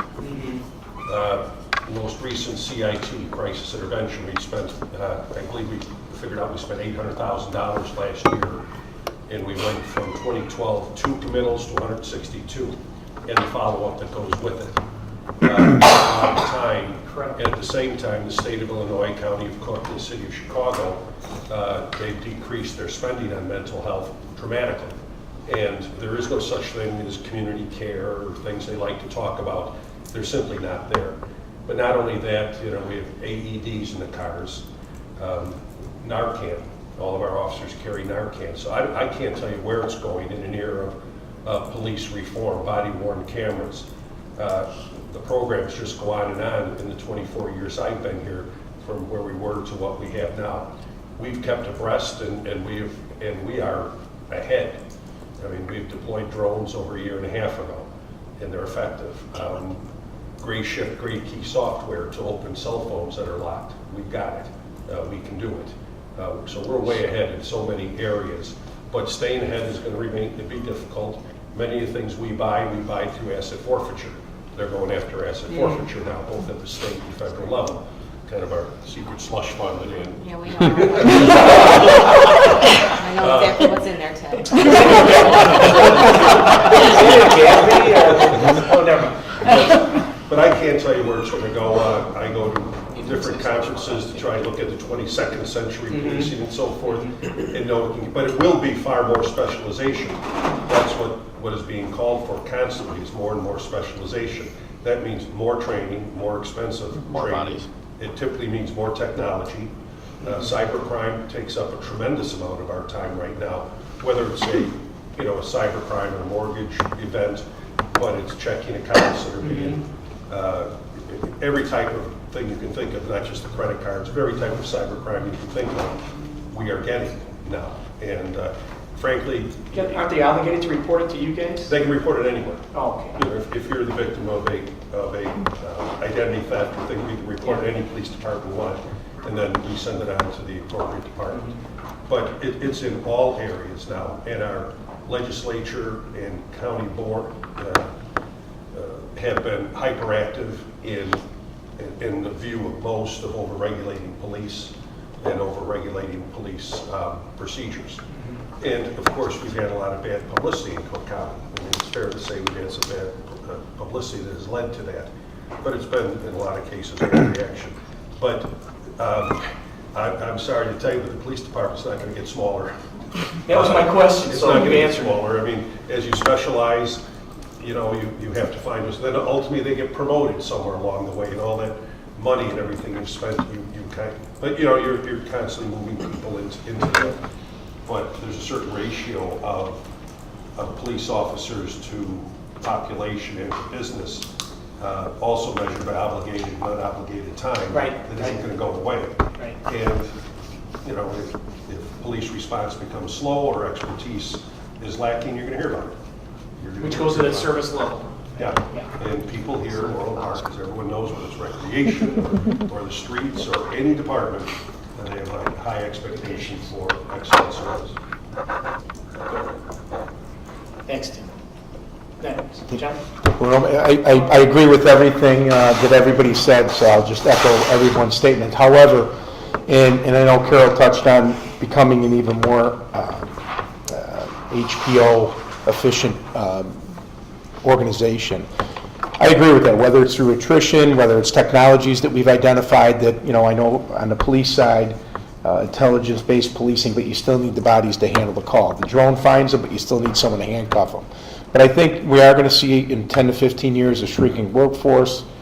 I know we've had some discussions about, outsourcing some contractual work, but ultimately, whether it be through attrition or, I don't want to say RIF, and John touched on it, an empowered, engaged workforce, the place to work.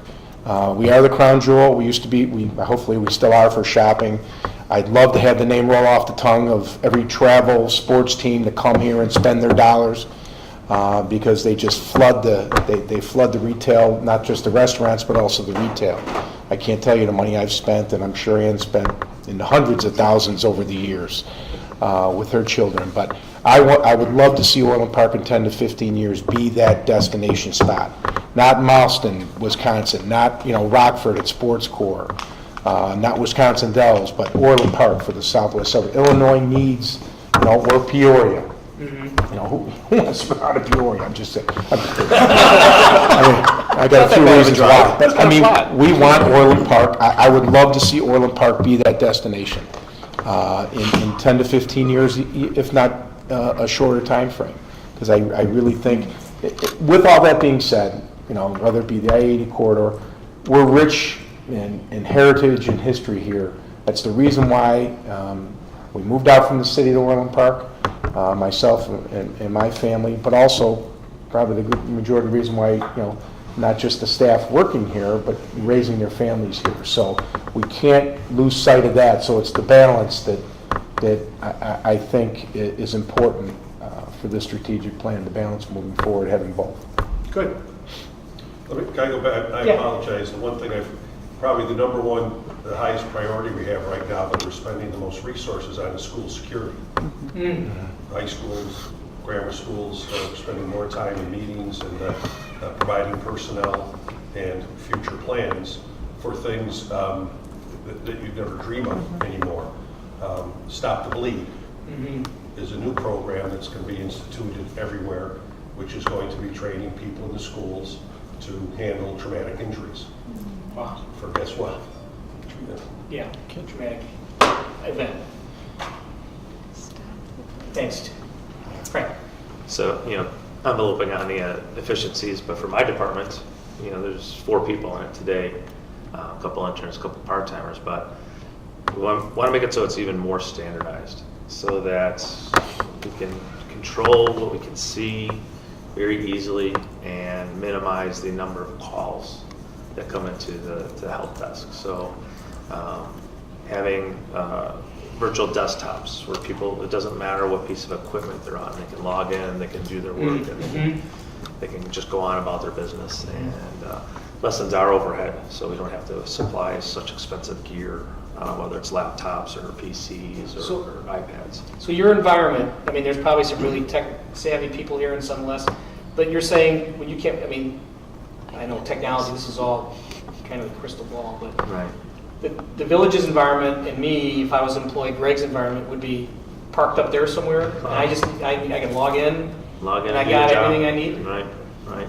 And just less reliant on having to do updates, and we spend hours and hours and hours a week patching and updating computers. People don't even know what's going on, but we're doing it in the back and at night, over weekends. So, just minimizing that type of effort, because it'll be more streamlined, it'll be more consistent.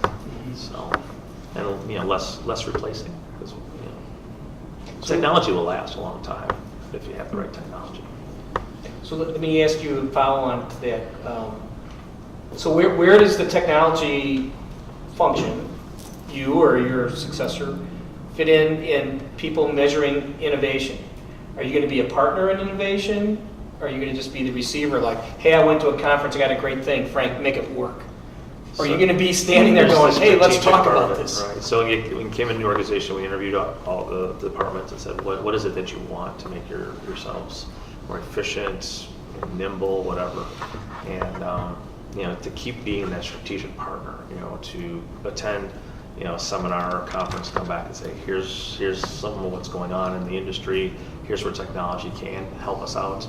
Is it something that makes sense for us?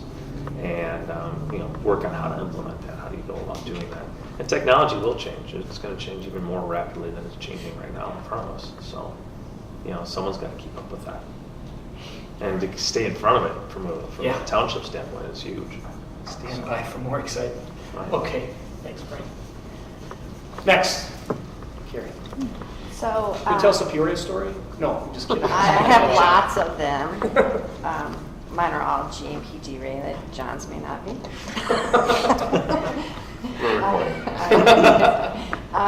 So I think if I would come back in 10 or 15 years to development services, I would hope to see, I would expect to see a huge implementation of technology, and that someone does not ever have to come to Village Hall again, ever, to get a permit, or to submit plans, or to pay for a permit, or to request an inspection, or a re-inspection. Everything will be through the computer. That's our goal. That was almost as smooth as Nancy's funding for And our we can do special it. event. We can do that. The technology is there. The other thing that I hope that I would see is that that Orland Park will still be on the cutting edge of long-term planning. Because the world, the society as we know, is rapidly changing. As I think I told you, I came back from the APA conference, the National APA conference last month, and the sessions I went to blows your mind. I mean, 10, 15 years, 40% of all cars will be autonomous on the road. 10 to 15 What'd they say? years. Autonomous cars. How many? 40%. How many, what'd they say, what year? 40%. 40% in what time period? In 10 to 15 years. They're out of their fucking minds. I thank you. They talk about the generation of millennials, which are now higher populations than the baby boomers. And the way they live and the way they spend their money and what they consider to be important is very different than the future generations. They don't want subscribe to They don't want cars. They would rather just go pick a car when they needed it and return it. Right. And that's going to change the way we do parking. That's the way we do subdivisions. It's going to change the way we do codes. When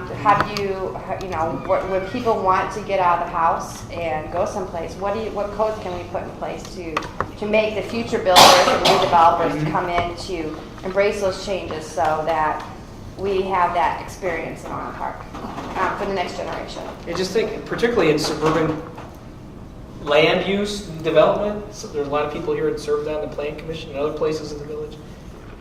Parking requirements are such a suburban American thing. We have We're entire pushing them codes down, that we. and we're trying to get them smaller. Yeah. So I think there's a lot of changes that are going to happen in the next decade or two with the way planning is done in communities, and hopefully Orland will stay on the cutting edge of that. All right, so one other ingredient there. So we've heard a lot of things about the actual people that are going to make that happen. Village, are they going to be village staff? Are they going to be consulting staff? Are they going to be shared staff? Well, I think right now we're a mix of both. I think it'll still be a mix of both. Mm-hmm. The thing about development services today is we have, like Gary said, we have planners who are licensed landscape architects, licensed arborists, licensed architects, licensed engineers. The depth that we have in Orland Park for our professional staff is amazing, and I think that speaks a lot to what Orland Park has to offer. And I would hope that in 10 to 15 years we have a mix. We have in-house people who are experts in their fields, but we also pull from the consulting world and to help us figure out those things that we need to do. Okay. Any other staff members? So, Other than this gentleman here? just want to make sure. I just want to go ahead. Yeah. No, I think with the village manager's office, would like to continue to assist both the community, the board, and continue to empower the departments strategically by being proactive in order to avoid any sort of crisis situations and to use programs to help settle problems. I think that's a big key, just to be a proactive piece of it. And then kind of with the village as a whole, just continue to be unique. And I'd written this down earlier, but Carrie had said it too, which is just taking some calculated risks and being economically diverse. And just continuing to reinvest in the community. I think that's what's really set Orland apart from really a lot of communities, is that we've taken calculated risks and we've continued to reinvest in the community. While some communities have stayed stagnant, and I think that really sets us apart. And I see that happening now, and I'm hoping to see that continue to happen. 10, 15 years. Kind of what I asked Keith at the end of his. So I hear you mention that, something just popped in my head that I said to Keith. So the ingredient to that is what, being willing to look at these ideas? Or? Yeah, just being open to different, getting out of the comfort zone a little bit. Not just taking something just because it's here, just to fill in a space. It's making sure that space is filled in with the right thing, good choice, the right choice and everything. And as you know, in government, that is that's not an easy accomplishment. No, it's not. Because government is risk averse. So that's why I'm asking you to repeat that, because it's. But I mean, I think your reputation, I would agree, having been in the metro area for 30 years, knowing some of the other staff and leaders here, and working with your surrounding communities. Not everybody is cut the same way.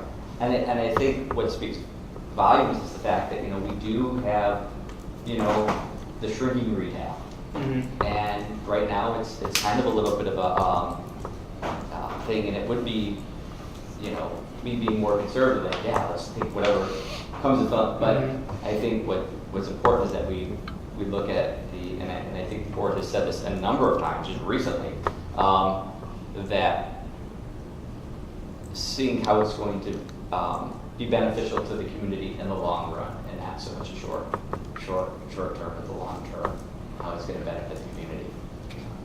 Good. All right.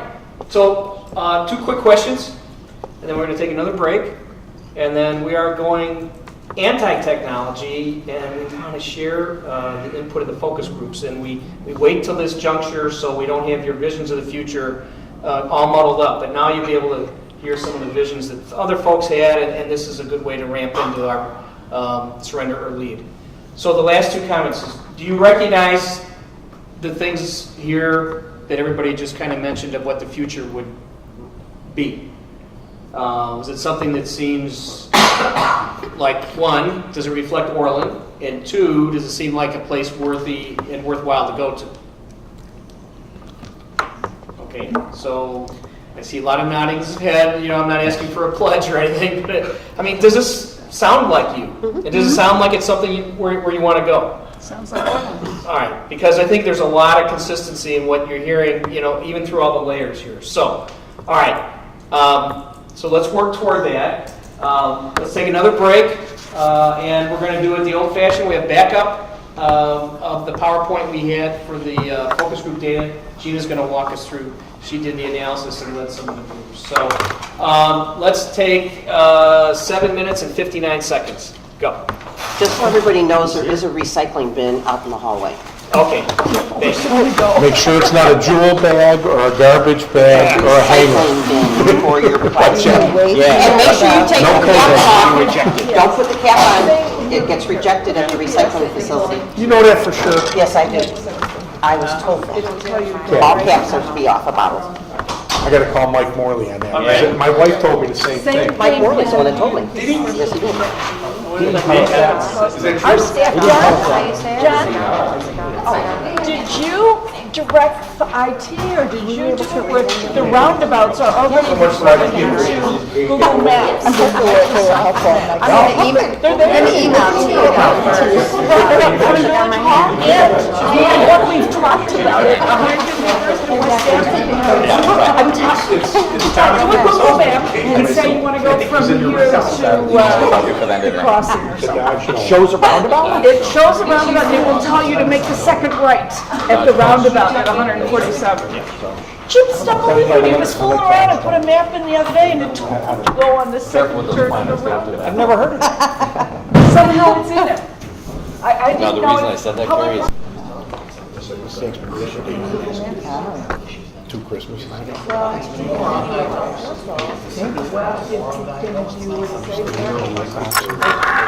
Google Maps tells you to take the second turn. Hey, Kathy. And the same thing. Oh, but you know what, I'm on the other app, let me go on Google Maps. Yeah, see if I had it yesterday, I couldn't believe it. Huh. Go outside and run on a field. That's what you're All right. Places everywhere. Lights, action, and I don't camera. have my real phone on the screen. Pairing up with my one. Yeah.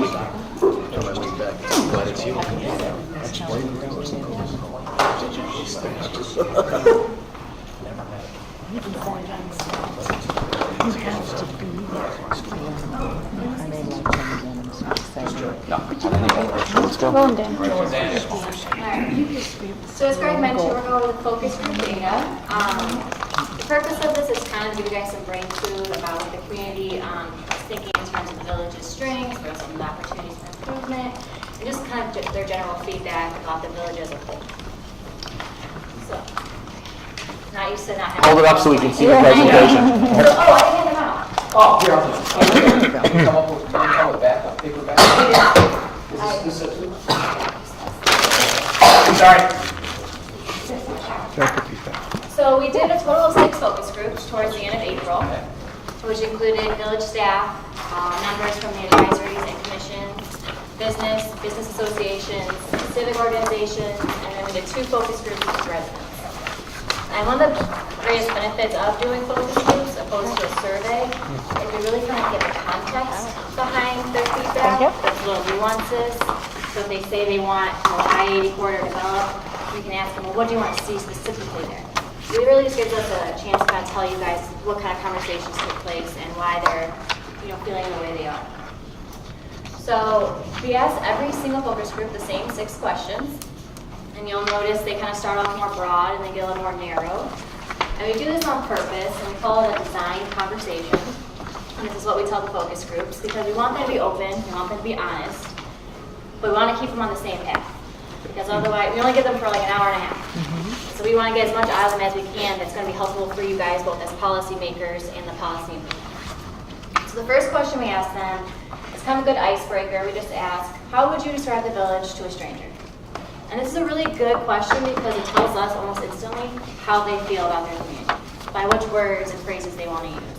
And most often it was positive. So that, when I hear that, I'm like, okay, this session's going to be okay. So they start off negative, I'm like, oh boy. And then we go down to our imagination question, which is what we just asked you. If you left the village and you didn't return 10, 15 years down the road, what would you hope to see or what would you think you might see? And this is a really an insightful question because a lot of the times, they don't go so far down the road of what they hope to see in terms of new things. They also mention a lot of things they want to stay. So that really tells you something of what you already currently have, what assets are in the village you have today that should be maintained or maybe just enhanced a little bit. But a lot, like what I heard most for this question was they want to see the family atmosphere stay. They want to make sure that people still feel rooted in their community, that their kids want to come back, and that generations of families continue to thrive in Orland. And then we do like a mini SWOT, and it's a mini SWOT because we just talk about strengths and weaknesses. What are some of the village greatest assets? On the flip coin, are some weaknesses, but we usually try to turn it as challenges or areas for improvement. And then the last 2 questions are kind of the hardest. We ask them, pretend you have a list and you can write down 2 to 3 priorities for the village board to focus on in the next 3 to 5 years. What items would be on your list? And then the last question, which we get a lot of grunts at towards the end, is okay, so you have your imagination, you have your strengths, you have your weaknesses, you have your priorities, but now you only get one thing. You can pick one thing that you want the village board to focus on, to start, to finish, to continue, whatever the case may be. What is that one thing you want on that list? So that's one of my favorite questions to kind of see what rises to the top. And usually by my 3rd focus group, there's pretty consistent 3 to 4 things that make it towards the surface. So what we do is we take back all of our sheets. They look just like this when we're done. We take them back with us. We transcribe them. We read through it. We still rely on our human computer up here. And I read it like 2, 3, 4 times. And then I start coding. What are some of the major themes across all focus groups? And what are some outliers that maybe should be brought up that you guys should be aware of? So that's what we're going to go through next. I'm going to go through the major themes with you. And really the purpose of this is for when you go into our next exercises that we have for you, the SWOT, the surrender lead, the goal development, that you do it with keeping this information in mind. So it's not just coming from a staff member's position or a board member or a resident's perspective, but you're also trying to creep in what the community preferences are and what expectations they have for the village in the future. So the first one is the visioning. What were Gina, what sheet should we look at? Page 3. Sorry. So slide 6. The general themes that kind of came across most groups was that most people envision a future in which the village is financially stable. And this wasn't really a surprise. We hear this a lot. Being in the state of Illinois, especially being Cook County, a lot of people are looking to their local government to stay financially strong, be financially responsible. Because they feel closest to you, they feel you have the most power to do so. They kind of gave up on the other ones, so they're really looking to you to kind of be the... They really like those fools still. So they're really looking for you guys to be the stewardships in the financial realm. And then they want to see, as we mentioned already earlier, diverse development. They want a nice balance between corporations, small businesses, not just retail, not just dining, but entertainment, things of that nature. One thing they said they would like to see eggs in different baskets. So not just all their eggs in one basket in terms of retail. That the historic legacy is maintained. I think that was said earlier. They want to see that it's still a place to raise your family. They have some historic homes that they mentioned that were in Orland Park that they want to see upheld, that it's still a place that's welcoming to outsiders. And that the village becomes a destination, which you guys could not have been a better segue. They want the village overall to be a place to live, work, and play. We've all heard that saying. They want it for all life cycles, especially the younger families. They want to find ways to kind of adapt to these new demographic trends that they're seeing. And what are the young families looking for? What are their kids looking for? How do we bring them to the community? They can afford to live here. They can afford to work here. So if you turn over, this is kind of these things came from that question of how would you describe Orland Park? So the Village of Orland Park is family friendly with family values. And that came up in every single focus group. It's neighborly, there's a great sense of community throughout the village. It's the retail mecca. It used to be the golf capital of the world, and now it's the retail world. So we can sell the logo now? Retired. It's environmentally, aesthetically pleasing, meaning when you come here, you see a lot of greenery, the streetscaping's beautiful, there's open space, that's kind of a hot commodity, especially in this area when you're so close to the city. It's kind of nice that you're near the city, but you still see trees, you still see forest preserves. You can be outside and do things. And it's a well-rounded community. Kind of captures everything. You've got a great location, you can get to the highway, you can get to the train, you can get to the city. There's entertainment options, there's recreation options, you can go shopping. I had a break over here once, it was dangerous. So there's something for everybody. The next one was Orland Park offer. First thing that came up was outstanding municipal services. Police kind of made the board. Every service made the board, but something that stood out was the public library. That's a great asset in the community. I heard it won an award recently. I can't remember the award, but it has strong village leadership at both the staff level and the board level. There's responsive village staff, as we kind of already touched on. There was this mentality that they really feel that the staff puts the residents first, that their needs are heard and met by the staff members. And that is something that you don't always hear when I do these focus groups, so that was pretty refreshing to get that feedback. There's a variety of dining, retail, entertainment, recreation opportunities. We've all heard that a few times. There's city living with small town feel. That city living meaning there's connectivity throughout the village, there's walking paths, there's places to go, there's entertainment. The small town in the sense that they feel like they know their neighbors. And then excellent schools. That came up, I can't tell you how many times. Excellent school system, which is great. So you flip the page over. The Village of Orland Park should strive towards. This is kind of touching upon those priorities. The first one, diverse economic development and proactive planning. And that proactive piece kind of comes in with keeping attuned to all those changes, specifically retail changes, what are the demographics going to look like, what are their needs going to be, what are their wants going to be, so the kind of that experience, the mall's going to look different, people are going to want a new type of atmosphere. Improving community engagement and communication. People would like to see more communication both internally and externally, sharing more information, using multiple platforms to get the message out. I know that can be frustrating to hear sometimes when you think you're putting the message out there as much as you possibly can. We hear this all the time. You can use Facebook, Twitter, Instagram, newsletter. I don't know the magic formula for which platform and how much yet. I don't think there is one, but so you're not alone, but people are still trying to find that, how to get the message out. Establishing a cohesive leadership among board members came up a little bit. The context behind this was they would like to see the village move in a direction forward, everyone on the same page working together, kind of promoting the Village of Orland Park as one and driving that on the same trajectory with more positive narrative. Diversifying the revenue sources and tax base. Why they mentioned they like their property taxes, they're reasonable. I was impressed to see even residents saying that there needs to be more revenue sources identified. Some people even mentioned charging for village events. That did come up with outside village people. So I was like, wow, it took some educated community members to notice that. Addressing village staffing needs came up. What this means is kind of the model.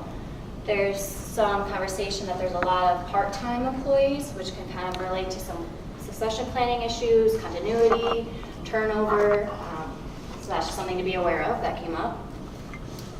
Promoting the strengths of the village to make it a destination.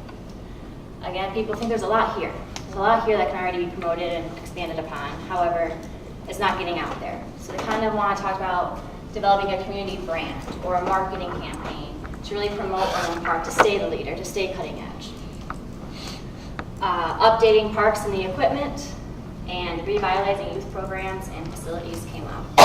Some people mentioned doing an Orland Park football team, having some programs that are not specifically sports, but maybe more art related.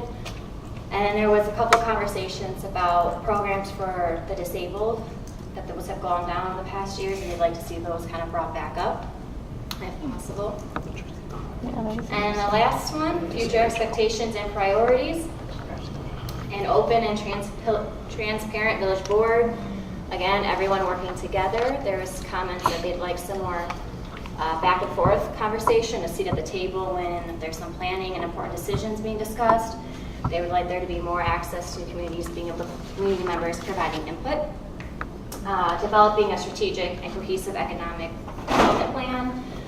Look for any incentives that can be offered to attract developers. Market to developers. Consider different types of strategies such as mixed use. And then there's talk about streamlining the process. Maybe just make it more business friendly. Make it easier for business to come here. Again, one of the priorities that really rose to the top was that community brand, promoting Orland Park, especially nowadays where everyone's kind of fighting for everything. How can you stand out? How can you be that destination? Not just for businesses, but for residents and for visitors. Developing the I-80 corridor came up. What was interesting, it was almost consistent on what they wanted to see there. And what they wanted to see there was STEM, technology industry, more of those high-paying quality jobs in the I-80 corridor. And then diversifying the tax base. So last page, page 6, this kind of gives you an overall summary of some strengths, opportunities of improvement. So the strengths, again, is the village leadership and the employees. They do believe there's community involvement in organizations, specifically volunteerism, especially on the recreation side. There's outdoor amenities and recreation opportunities, the parks, the walking trails, the green space. It's strategically located. You can get just about anywhere if you need to. You're not like where I come from, Hampshire, where you're out and you're spending 30 minutes just to find the nearest McDonald's. Yeah, we had a lot of fun. Potential for growth and development, that's a huge asset. You still have dirt, you still have room to develop. The school system, retail and dining options, it's safe, and it's financially stable. Opportunities for improvement, village staffing model, consider succession planning, retention, recruitment, internal and external communication, using the different platforms, transparency, the balance between small and corporate businesses, traffic and congestion. Some people want to see Wolf Road widened. A couple complaints about the timing on LaGrange. 143rd construction completed. Then addressing future changes in demographic trends, kind of as we mentioned, how do you meet all life cycle needs? Establishing an identifiable downtown. That was pretty big as well, because that's kind of like the Americana of these communities. That's what they kind of rally around. That's where they want their community events. That's where they identify with. So a lot of people would like to see an identifiable downtown in the near future, if possible.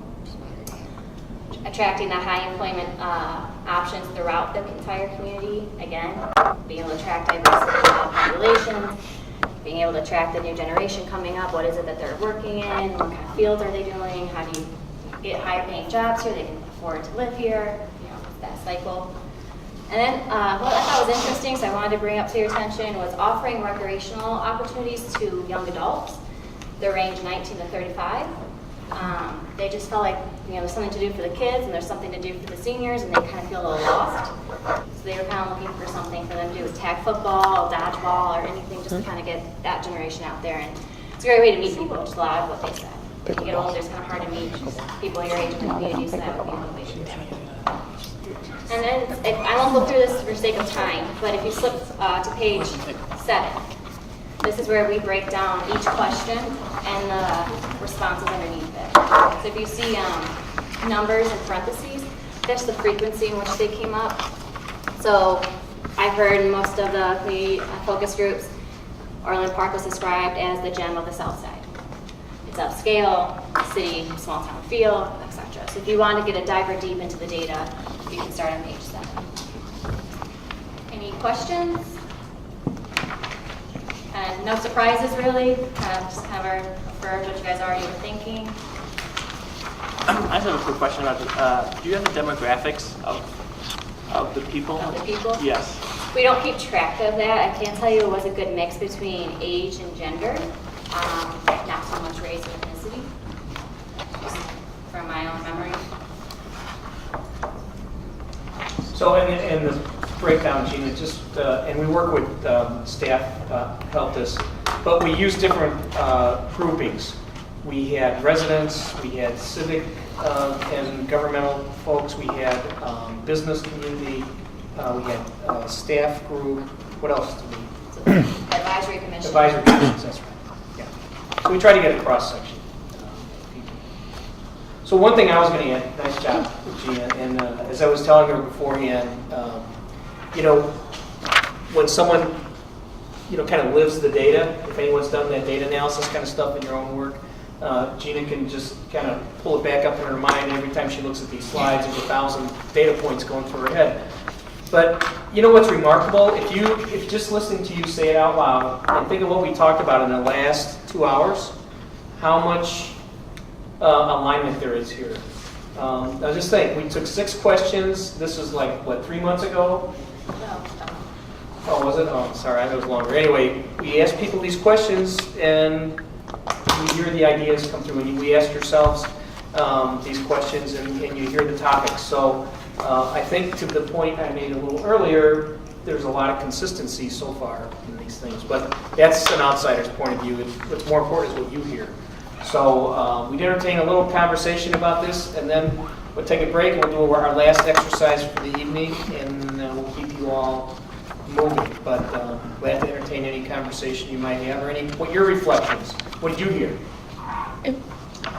How many people total did you? I have to go back at the attendance list, but each group had at least about 10 people. And there were how many groups? 6.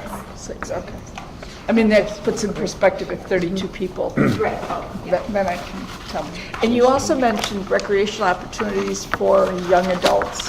You said dodgeball, and you said another kind of ball. Like tag football. Tag football. There. It wasn't pickleball. I didn't know what it was. I wanted to hear it. Pickleball. Can we get some Blue Oyster Cult cranking over the speakers? I had to. Did you ask when, and I don't know if we get the cross tabs and see, if it's like when people were saying these quality services and they want all this, do they make a connection that it costs money, or do they make that? Yes, but people tend to always want more. Of course. But that's when they said diversifying the revenue source, which that kind of caught me off guard when I heard it from people I wouldn't expect to hear it from, such as the residents, was they do understand, especially living in the state of Illinois, that the resources are scarce, and so they were open to the idea of charging for village events, or I don't know how much, they didn't say how much they were willing to pay, but they are aware of it, whether they want to truly acknowledge it. So have you seen that in other towns where people might be amenable to more of a fee structure as opposed to your house is worth $300,000, send us 300?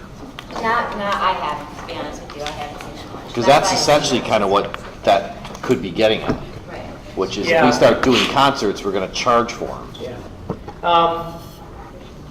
So the general comment that comes to my mind, without trying to mislead anyone, is that I think when we hear anything about revenues, 2 things have happened. One, there may have been a referendum.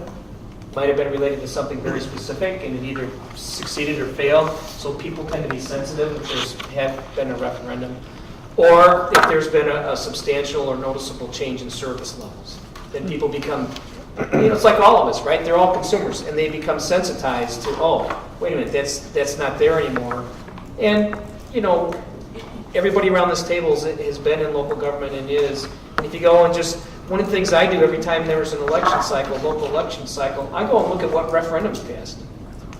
How many were in education, how many were local government, how many were public safety, how many were maybe for roads or something like that. And I think that tells you the barometer, but I would say over the, recent past and over most of my career, when I hear that they have to be pretty aware. So as Gina said, when this kind of just came up in conversation, I think there's a sensitivity to retail. And I started my career in Skokie on staff. Believe me, we were like you, Old Orchard Mall. I mean, we paid a lot of attention to it. When I was there, when we lost Bloomingdale's and we lost Weebolt's. Anyone remember Weebolt's? Oh, yeah. Yeah. And we thought, oh my God, what's going to happen to Old Orchard? And if you look at Old Orchard today, I mean, God, they're under their 4th parking deck. I mean, it's the mix. It's. I don't know if it's going to stay that way forever, but they certainly changed out of the old model to what has been working for them lately. But yeah, I came from very sensitive. So I think part of that is they read the paper, the Carson's thing, and we've been telling them. We've been telling them. Yeah. So you're also preparing them, right? Yeah. I think it says too what's important to them. So I think they know everything costs money, so you got to cut somewhere. And I think the point what they're trying to make is that they don't want to see their community events go. And if they have to pay to keep them, maybe that's possible. I don't want to say that it completely is because you never know. But there was a lot of talk about community events, and we hear that now in almost every community we go to. People want to still get out in the community, have those gathering spaces, have the opportunity to meet their neighbors outside. That is very consistent. I mean, we're in rural communities in Illinois, we're in multiple suburbs, and we're at libraries, and we're at park districts. And we hear this. It is so, right? We want to write a book. We do. I mean, people's picture of America is I want a place to go where I can see my neighbors, I can hang out and do fun things, because that's what makes me feel like I belong here. And that's not for everybody, but a lot of the groups that we encounter. But let's talk about that, right? So we're not St. Charles. Right. We're not a town on the Illinois prairie that eventually became abutted to a Chicago suburb. We're not the Naperville settlement, right? Where was I with the other day? Arlington Heights. They had a pretty interesting downtown with a hell of a lot more density than Orlanders would ever accept with their apartments right near the Village Hall. And we're not a downstate community that's got literally the town square with the park and the gazebo. Yeah. We're never going to have that. We just did a project that one literally has a town square. And so, as a planning matter and as just what we're going to do, we never had enough space at the north end of town, the Metro Triangle, to really be a downtown. Mm-hmm. Not quite enough, in my opinion. It ain't the mall, so the closest thing we've got to a locus in Orland would be Humphrey and the Village Center and the woods over there. So if we keep running events through that constellation of our parks, that's probably going to be the closest we're ever going to get to a physical space that might be identified as the downtown.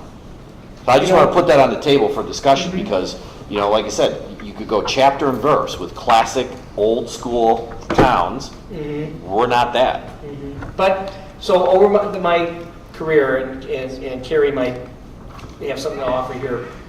So I can mention some places I've done strategic planning projects or other projects. Buffalo Grove. Okay, Buffalo Grove has an old downtown, beautiful St. Peter's Church is down there and all that, the school. But downtown Buffalo Grove doesn't really exist. They tried. They tried about 20 years ago to create the new downtown. They brought the bakery from Deerfield Bakery over. They opened a store. I've been in Woodridge. The places that don't have that, and that's why I pointed out Buffalo Lockport Grove. has something of a start. Yeah. Right? Morris, God help us, has something of a start in downtown Morris. But that's different. But here's where we've been recently. We've been in Hoffman Estates. We worked with them before, and right next door is Schaumburg. But if you've been reading, this is where I was going to point to Carrie. Schaumburg is going to do this new urban development out on the Motorola campus, and because I ask everyone. Everyone's been to Schaumburg. Everyone's been to Woodfield. Where is downtown Schaumburg? It's their mom. Right. They're like a bigger us. Mm-hmm. We're the baby sister of Schaumburg. We are. I think to Jim's point about Naperville is there's always this comparison to Naperville because it's nationally recognized and all this. It's twice our size. It's also way spread out. And for this, it has a downtown. It has a shopping area that was big enough to build a shopping area. And a stream. But and a river that goes through it. And they created a shopping area out of that. It's not some classic downtown per se. And oh, by the way, it's not like the people there are really connected to the town. Because all the parks are all over the place. I mean, it's huge. It's 100, in Naperville's what, 160,000 plus now? Yeah, just wanted to- three times their size.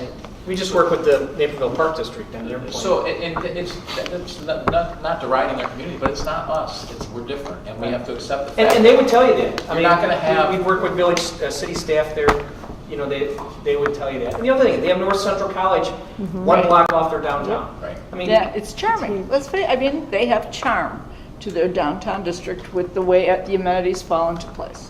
But to James's, Right. but to your point about the Village Hall and the Triangle and Old Orland, it's all there to be our own unique Orland Park downtown. There's just some more pieces we need to get there. So maybe 10, 15 years we will get there. But if you go down Jefferson Street in Ravinia, that could all be turning over and redeveloping in the course of the next decade. You mean my childhood home is going to go Yes, away? yes, yes. We're going to put a plaque on that spot Talking about though, with a tree. a 5 to 10 minute walk. That's all There's no we're trees talking allowed about. there, just old junipers you can hide behind. There's just a little bit more we gotta do. yeah, a lot to think about, and tonight's not the night but all the ideas floating around, I'm gonna bring it back to one thing that we just reviewed, and what Gina just said. It is universal that people want this identifying place. You know, planners already know this, a lot of you around the table already know this. So when you have it in your discussions, and you know, we have the benefit of asking the question to a cross-section of your community, they also identify this. And the thing we can add is an outside set of eyes and ears. We hear this universally, and every group of elected officials and management team that we sit with, we're like, wow, how do we make this work? And yet, last thing I'll say before we take a break, I told all the basic services, I told the chief, I told John, don't be surprised when we get to the retreat. They're not going to say, they're going to probably talk about infrastructure, but they may not, you know, immediately identify something. It's because that baseline service that we all talked about in the first exercise, high quality, people kind of take for granted. And Gina has been in enough of these rooms. It's not that they said, oh, they're not important to us. They're expecting you to kind of keep it where it is. Sure. Let me just add one thing, and there's probably maybe one or two people in this room that can remember it, but Orland Park, by and large, this whole Ravinia section here, it ended at 144th place. It was oak woods and swampland. This is the edge. From 144th place to 159. That's what it was. In my lifetime, that's what it was. We're not the same as other communities. We're different. We grew up differently. That's not a bad thing. That's just an opportunity. We are who we are. And I think everyone in this room, for any differences they may have, everyone said it's the family place we want to be. It's the family place we grew up. It's the family place we want to raise kids. We saw the same thing here. We need to trade on those positives and not try to be something that we're not. And the downtown, I can tell you right now, I mean, I'm confident. And I think Carol is too, and others that have seen some of the plans, and I had the benefit of getting to talk to them. The downtown is going to be probably not like, there's probably a lot of people that were in those focus groups that aren't going to like how the downtown turns out, because it's going to be unique and it's going to be different. But I'll tell you what, it's going to be different than anything else that's out in the southwest suburbs, and it is going to be a draw. It's going to be different than the mall. It's going to be different than other downtowns. It's probably going to be vertical, and it's probably going to be urban, which would be very interesting, but it'll be different. I think that's what we all want. Yeah. And every community, you know, your identity and how you shape it, that's the one thing that you have your hands on. You get to kind of shape what the built world looks like around you. So, okay. All right, let's make this a short break. But before we go, we want to do this in kind of organized chaos. So, Jeannie, you want to grab the surrender read exercise? So what we'd like you to do is we're going to give you these instructions. You can take your break while you're moving to your teams.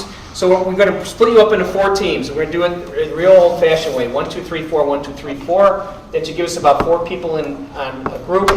There's a table here. There's a table in the back. There's a table there, and there's a table out in the hallway. So we'd like to get you kind of far apart to work on this exercise. So the exercise is a set of open-ended questions. First thing we want you to do, you have a whole, what do we write on here this time? 20 minutes? Anyway, usually 28 minutes, okay. Not 27. When you get into your teams, please name the team first, and then, as a group, you need to come to a consensus answer to fill in the blanks that are here. First question, we want to blank, but blank. 2, the 2 most important things to focus on are blank and blank because blank. 3, if it weren't for blank, we would blank. Oh, boy. 4, we need to finally blank. P-E. And 5, blank will have the biggest impact on our future. We all have to agree on the answers? Yes, big team. Wow. I've been doing this for 20 years. It'll work. So you're going to have some conversation. You have 28 minutes. Last thing, people say, how should we work on this? Some people write down answers ahead of time, take a couple minutes of quiet time, and then jump in and share, or otherwise just kind of work at it from the go. So we're going to give you a flip chart pad. You need to write your answers on a flip chart sheet. Pick a spokesperson. They will report out the group's result. So where does the phrase surrender or lead come from? There's a whole lot of negative connotations of the word surrender. This came from a trainer's catalog that I used about 20 years ago. And so that's what they name it. Okay, so let's play this out, but that's just a horrible dichotomy of words with such widely divergent meaning that I don't get it. That was a mouthful. What you just said? I don't get it. Surrender or lead? Yeah. You have a lot of alternatives to lead. Okay. It's like choices, right? You have choices. All right. So, I know, came out of the trainer's catalog. I agree, I'll play along, but that's just, whoever wrote this, surrender or So you're going to control? start there with 1, 2, 3. Yeah, One. I'm just giving you the population. Surrender. 3. 4. 1. 2. 3. 4. 1. 2, sorry guys.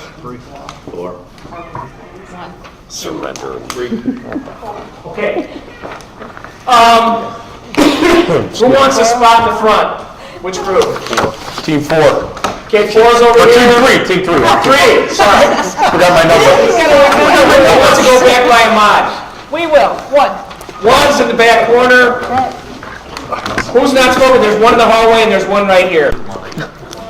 Not much weight to this thing. Kept me entertained.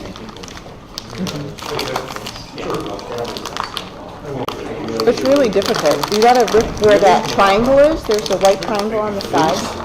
Veggie pizza, and then you go. But this is plain. It does work with right. the triangle. I think everybody's almost done. You guys almost done? Good. We're done. Good. I got it. You're Thank welcome. you. You were right. We have the correct answer. I struggled myself. Moving. Let's go. Where's home for you? Clear in the hills. Still. That's not too bad. Nice go Green Road. Go to 55th Street, turn left. Oh, there you go, yeah. I mean, so, yeah. Routing been there tree doesn't 30 do you any years. good, right? Or Well, I Bell? could. I mean, if I wanted to goof off, and I just take the green. Now that it moves. Yeah. Yeah. Well, coming down here today, though, I got at the bottom. Where the tri-state dumps in, or 55 dumps in. Even that was, I like that. Not too often. maybe it added 3 minutes. I don't know. Okay. One more thing on the page is that if you look at the actual name of the exercise was surrender or control, I changed it to. Yeah, no, there you go, still. I hated that one worse. I'm like, they surrender or control. All right, nice job. You guys are all ahead of the curve. You worked faster. I was just telling Jimmy this is the fastest set of 4 teams we've had to do this in, I don't know, months. Nothing motivated. That's right. So, we're going to do the feedback and make a quick observation or two from that, and then we're going to adjourn for the night, or recess, whatever the clerk suggests or the mayor would like to suggest.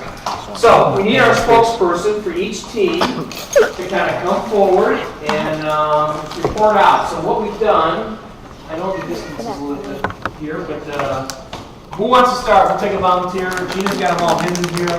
Big Team 3 deal. has the right answer, she wants to go with ours. Might as well. Go ahead, John. Oh, you want, hang on, Gary's gotta got me open up a popcorn. You gotta go at the triangle. Look how There's a triangle. Gary, you have to use a pen. No, there's a little triangle and you pull there. Let's clear on the side. I tried. I'm not opening it.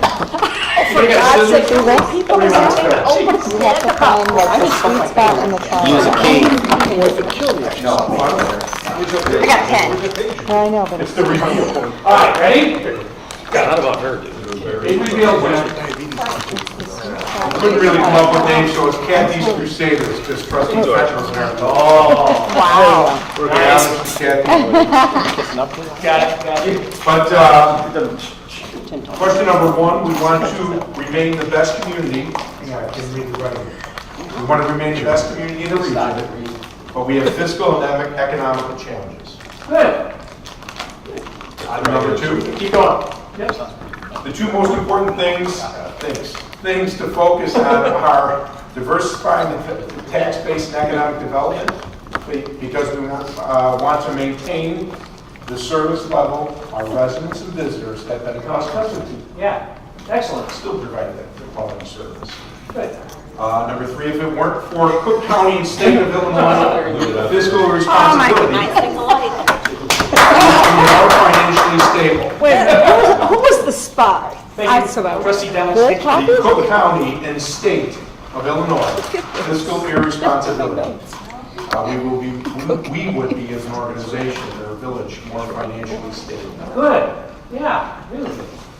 We need to finally, not that we never previously came before, identify new revenue. We need to finally identify new revenues. And then the last one, the state and Cook County fiscal policies and unfunded mandates will have the biggest impact on our future.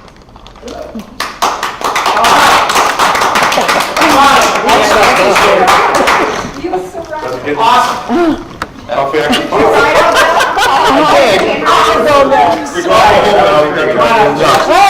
Do you have both of ours? Set the bar high. You can hop though. Some of the higher yards before they get knocked down. I'm just saying. You're right. I'm just saying. You are absolutely right. You want me to talk? All right. One more day of a steroid. Over here? That'll be good. All right, here we go. Got the answers I know, I right need here. that. This is team number one. Yep, number one. Big reveal. I'll get it. We are reality meets ...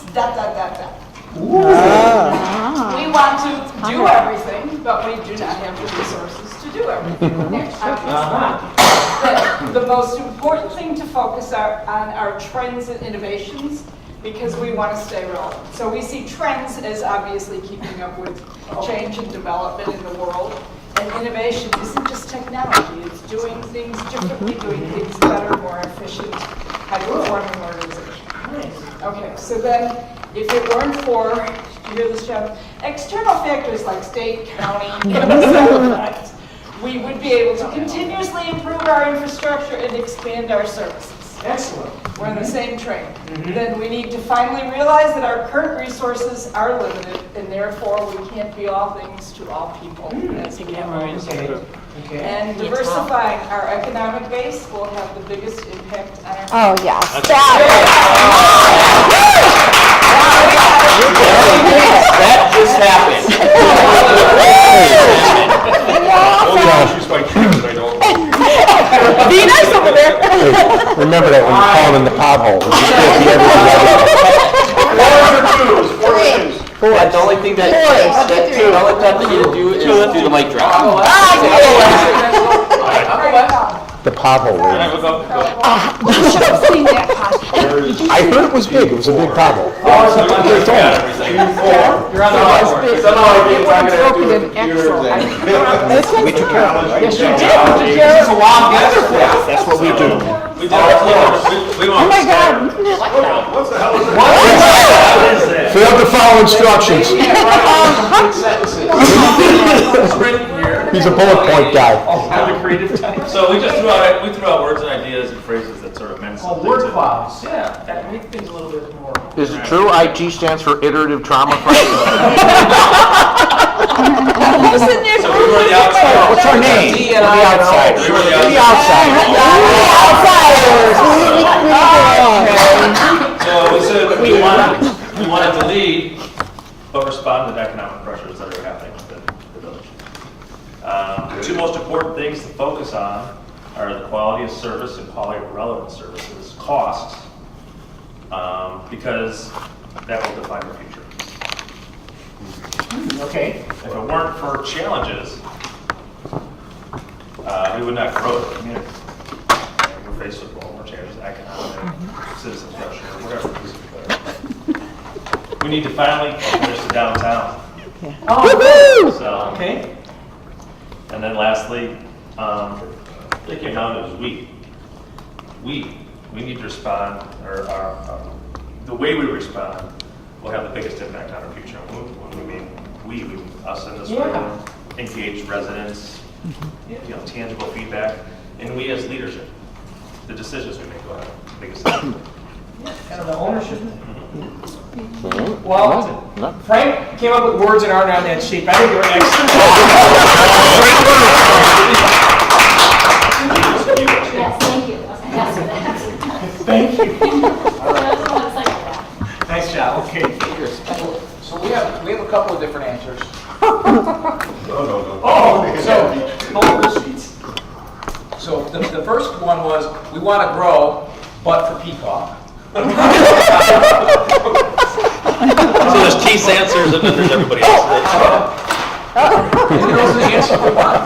Yeah, we really couldn't make up our minds. At first it was going to be 3 guys and an adult, and then we decided to never surrender.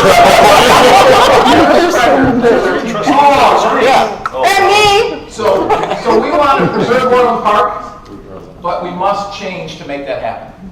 Good. The 2 most important things to focus on besides firing me and getting someone else. Outsourcing the mayor's office. I do.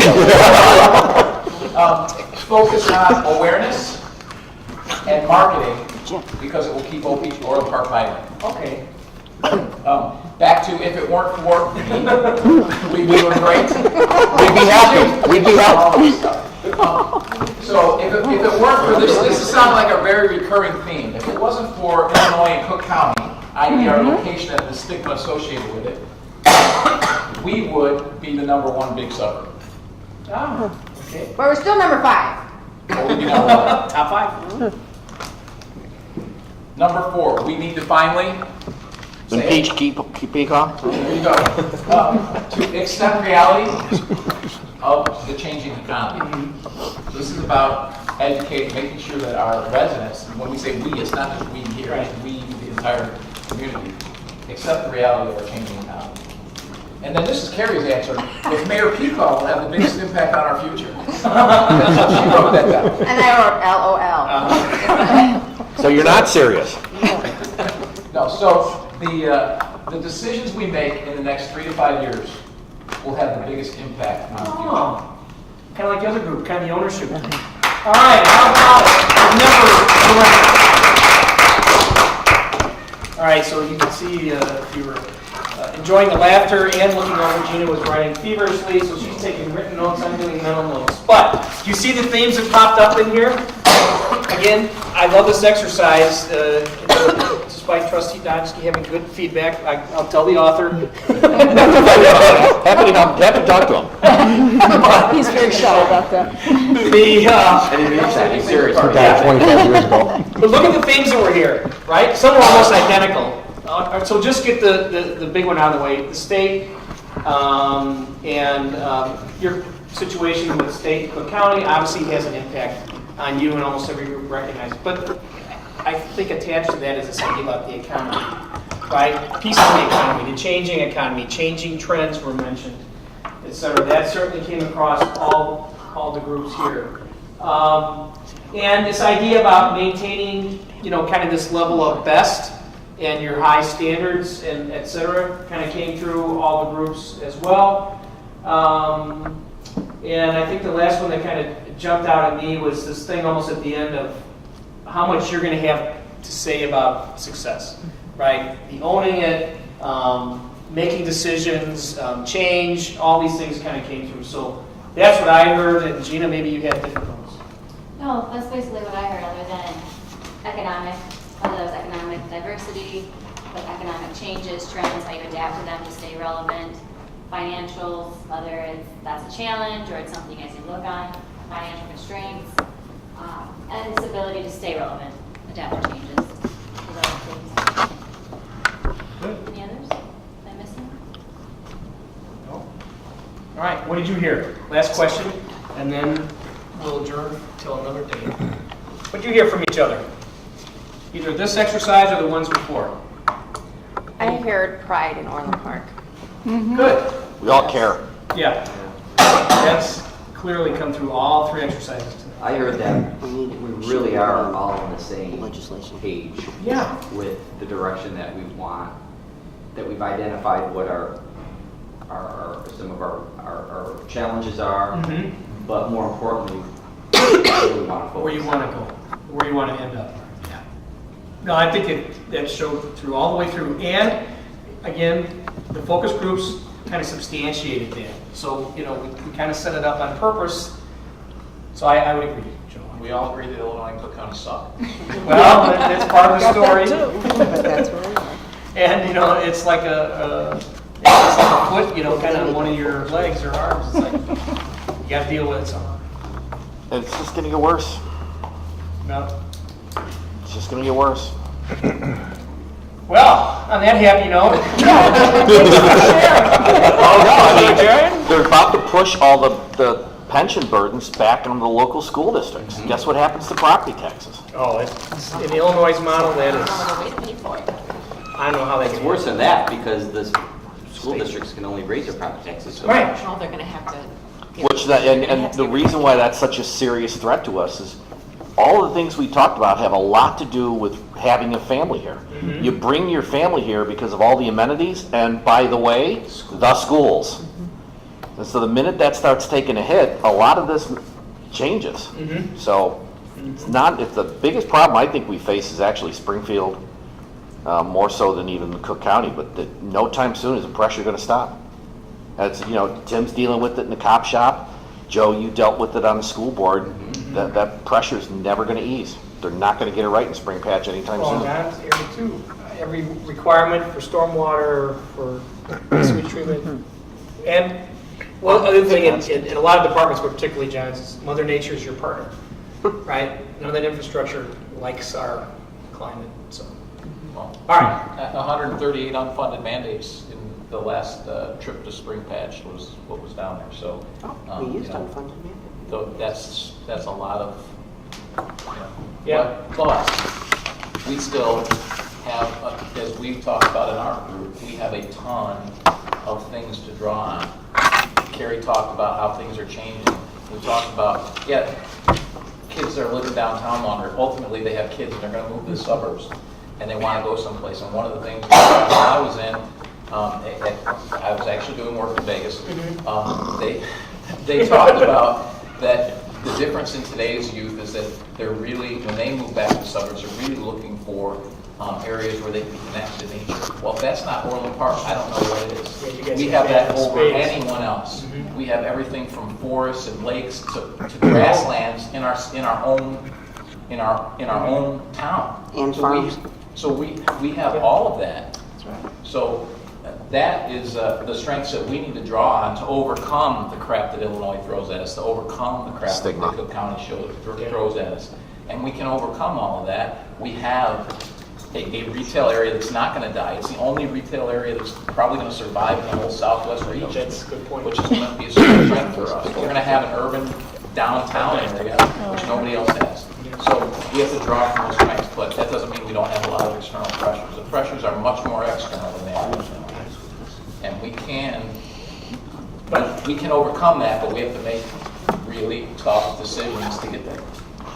Yep, and as one group said, never surrender. Hoorah. All right, so let's end there, and when are we let's make sure everybody's got the right game plan.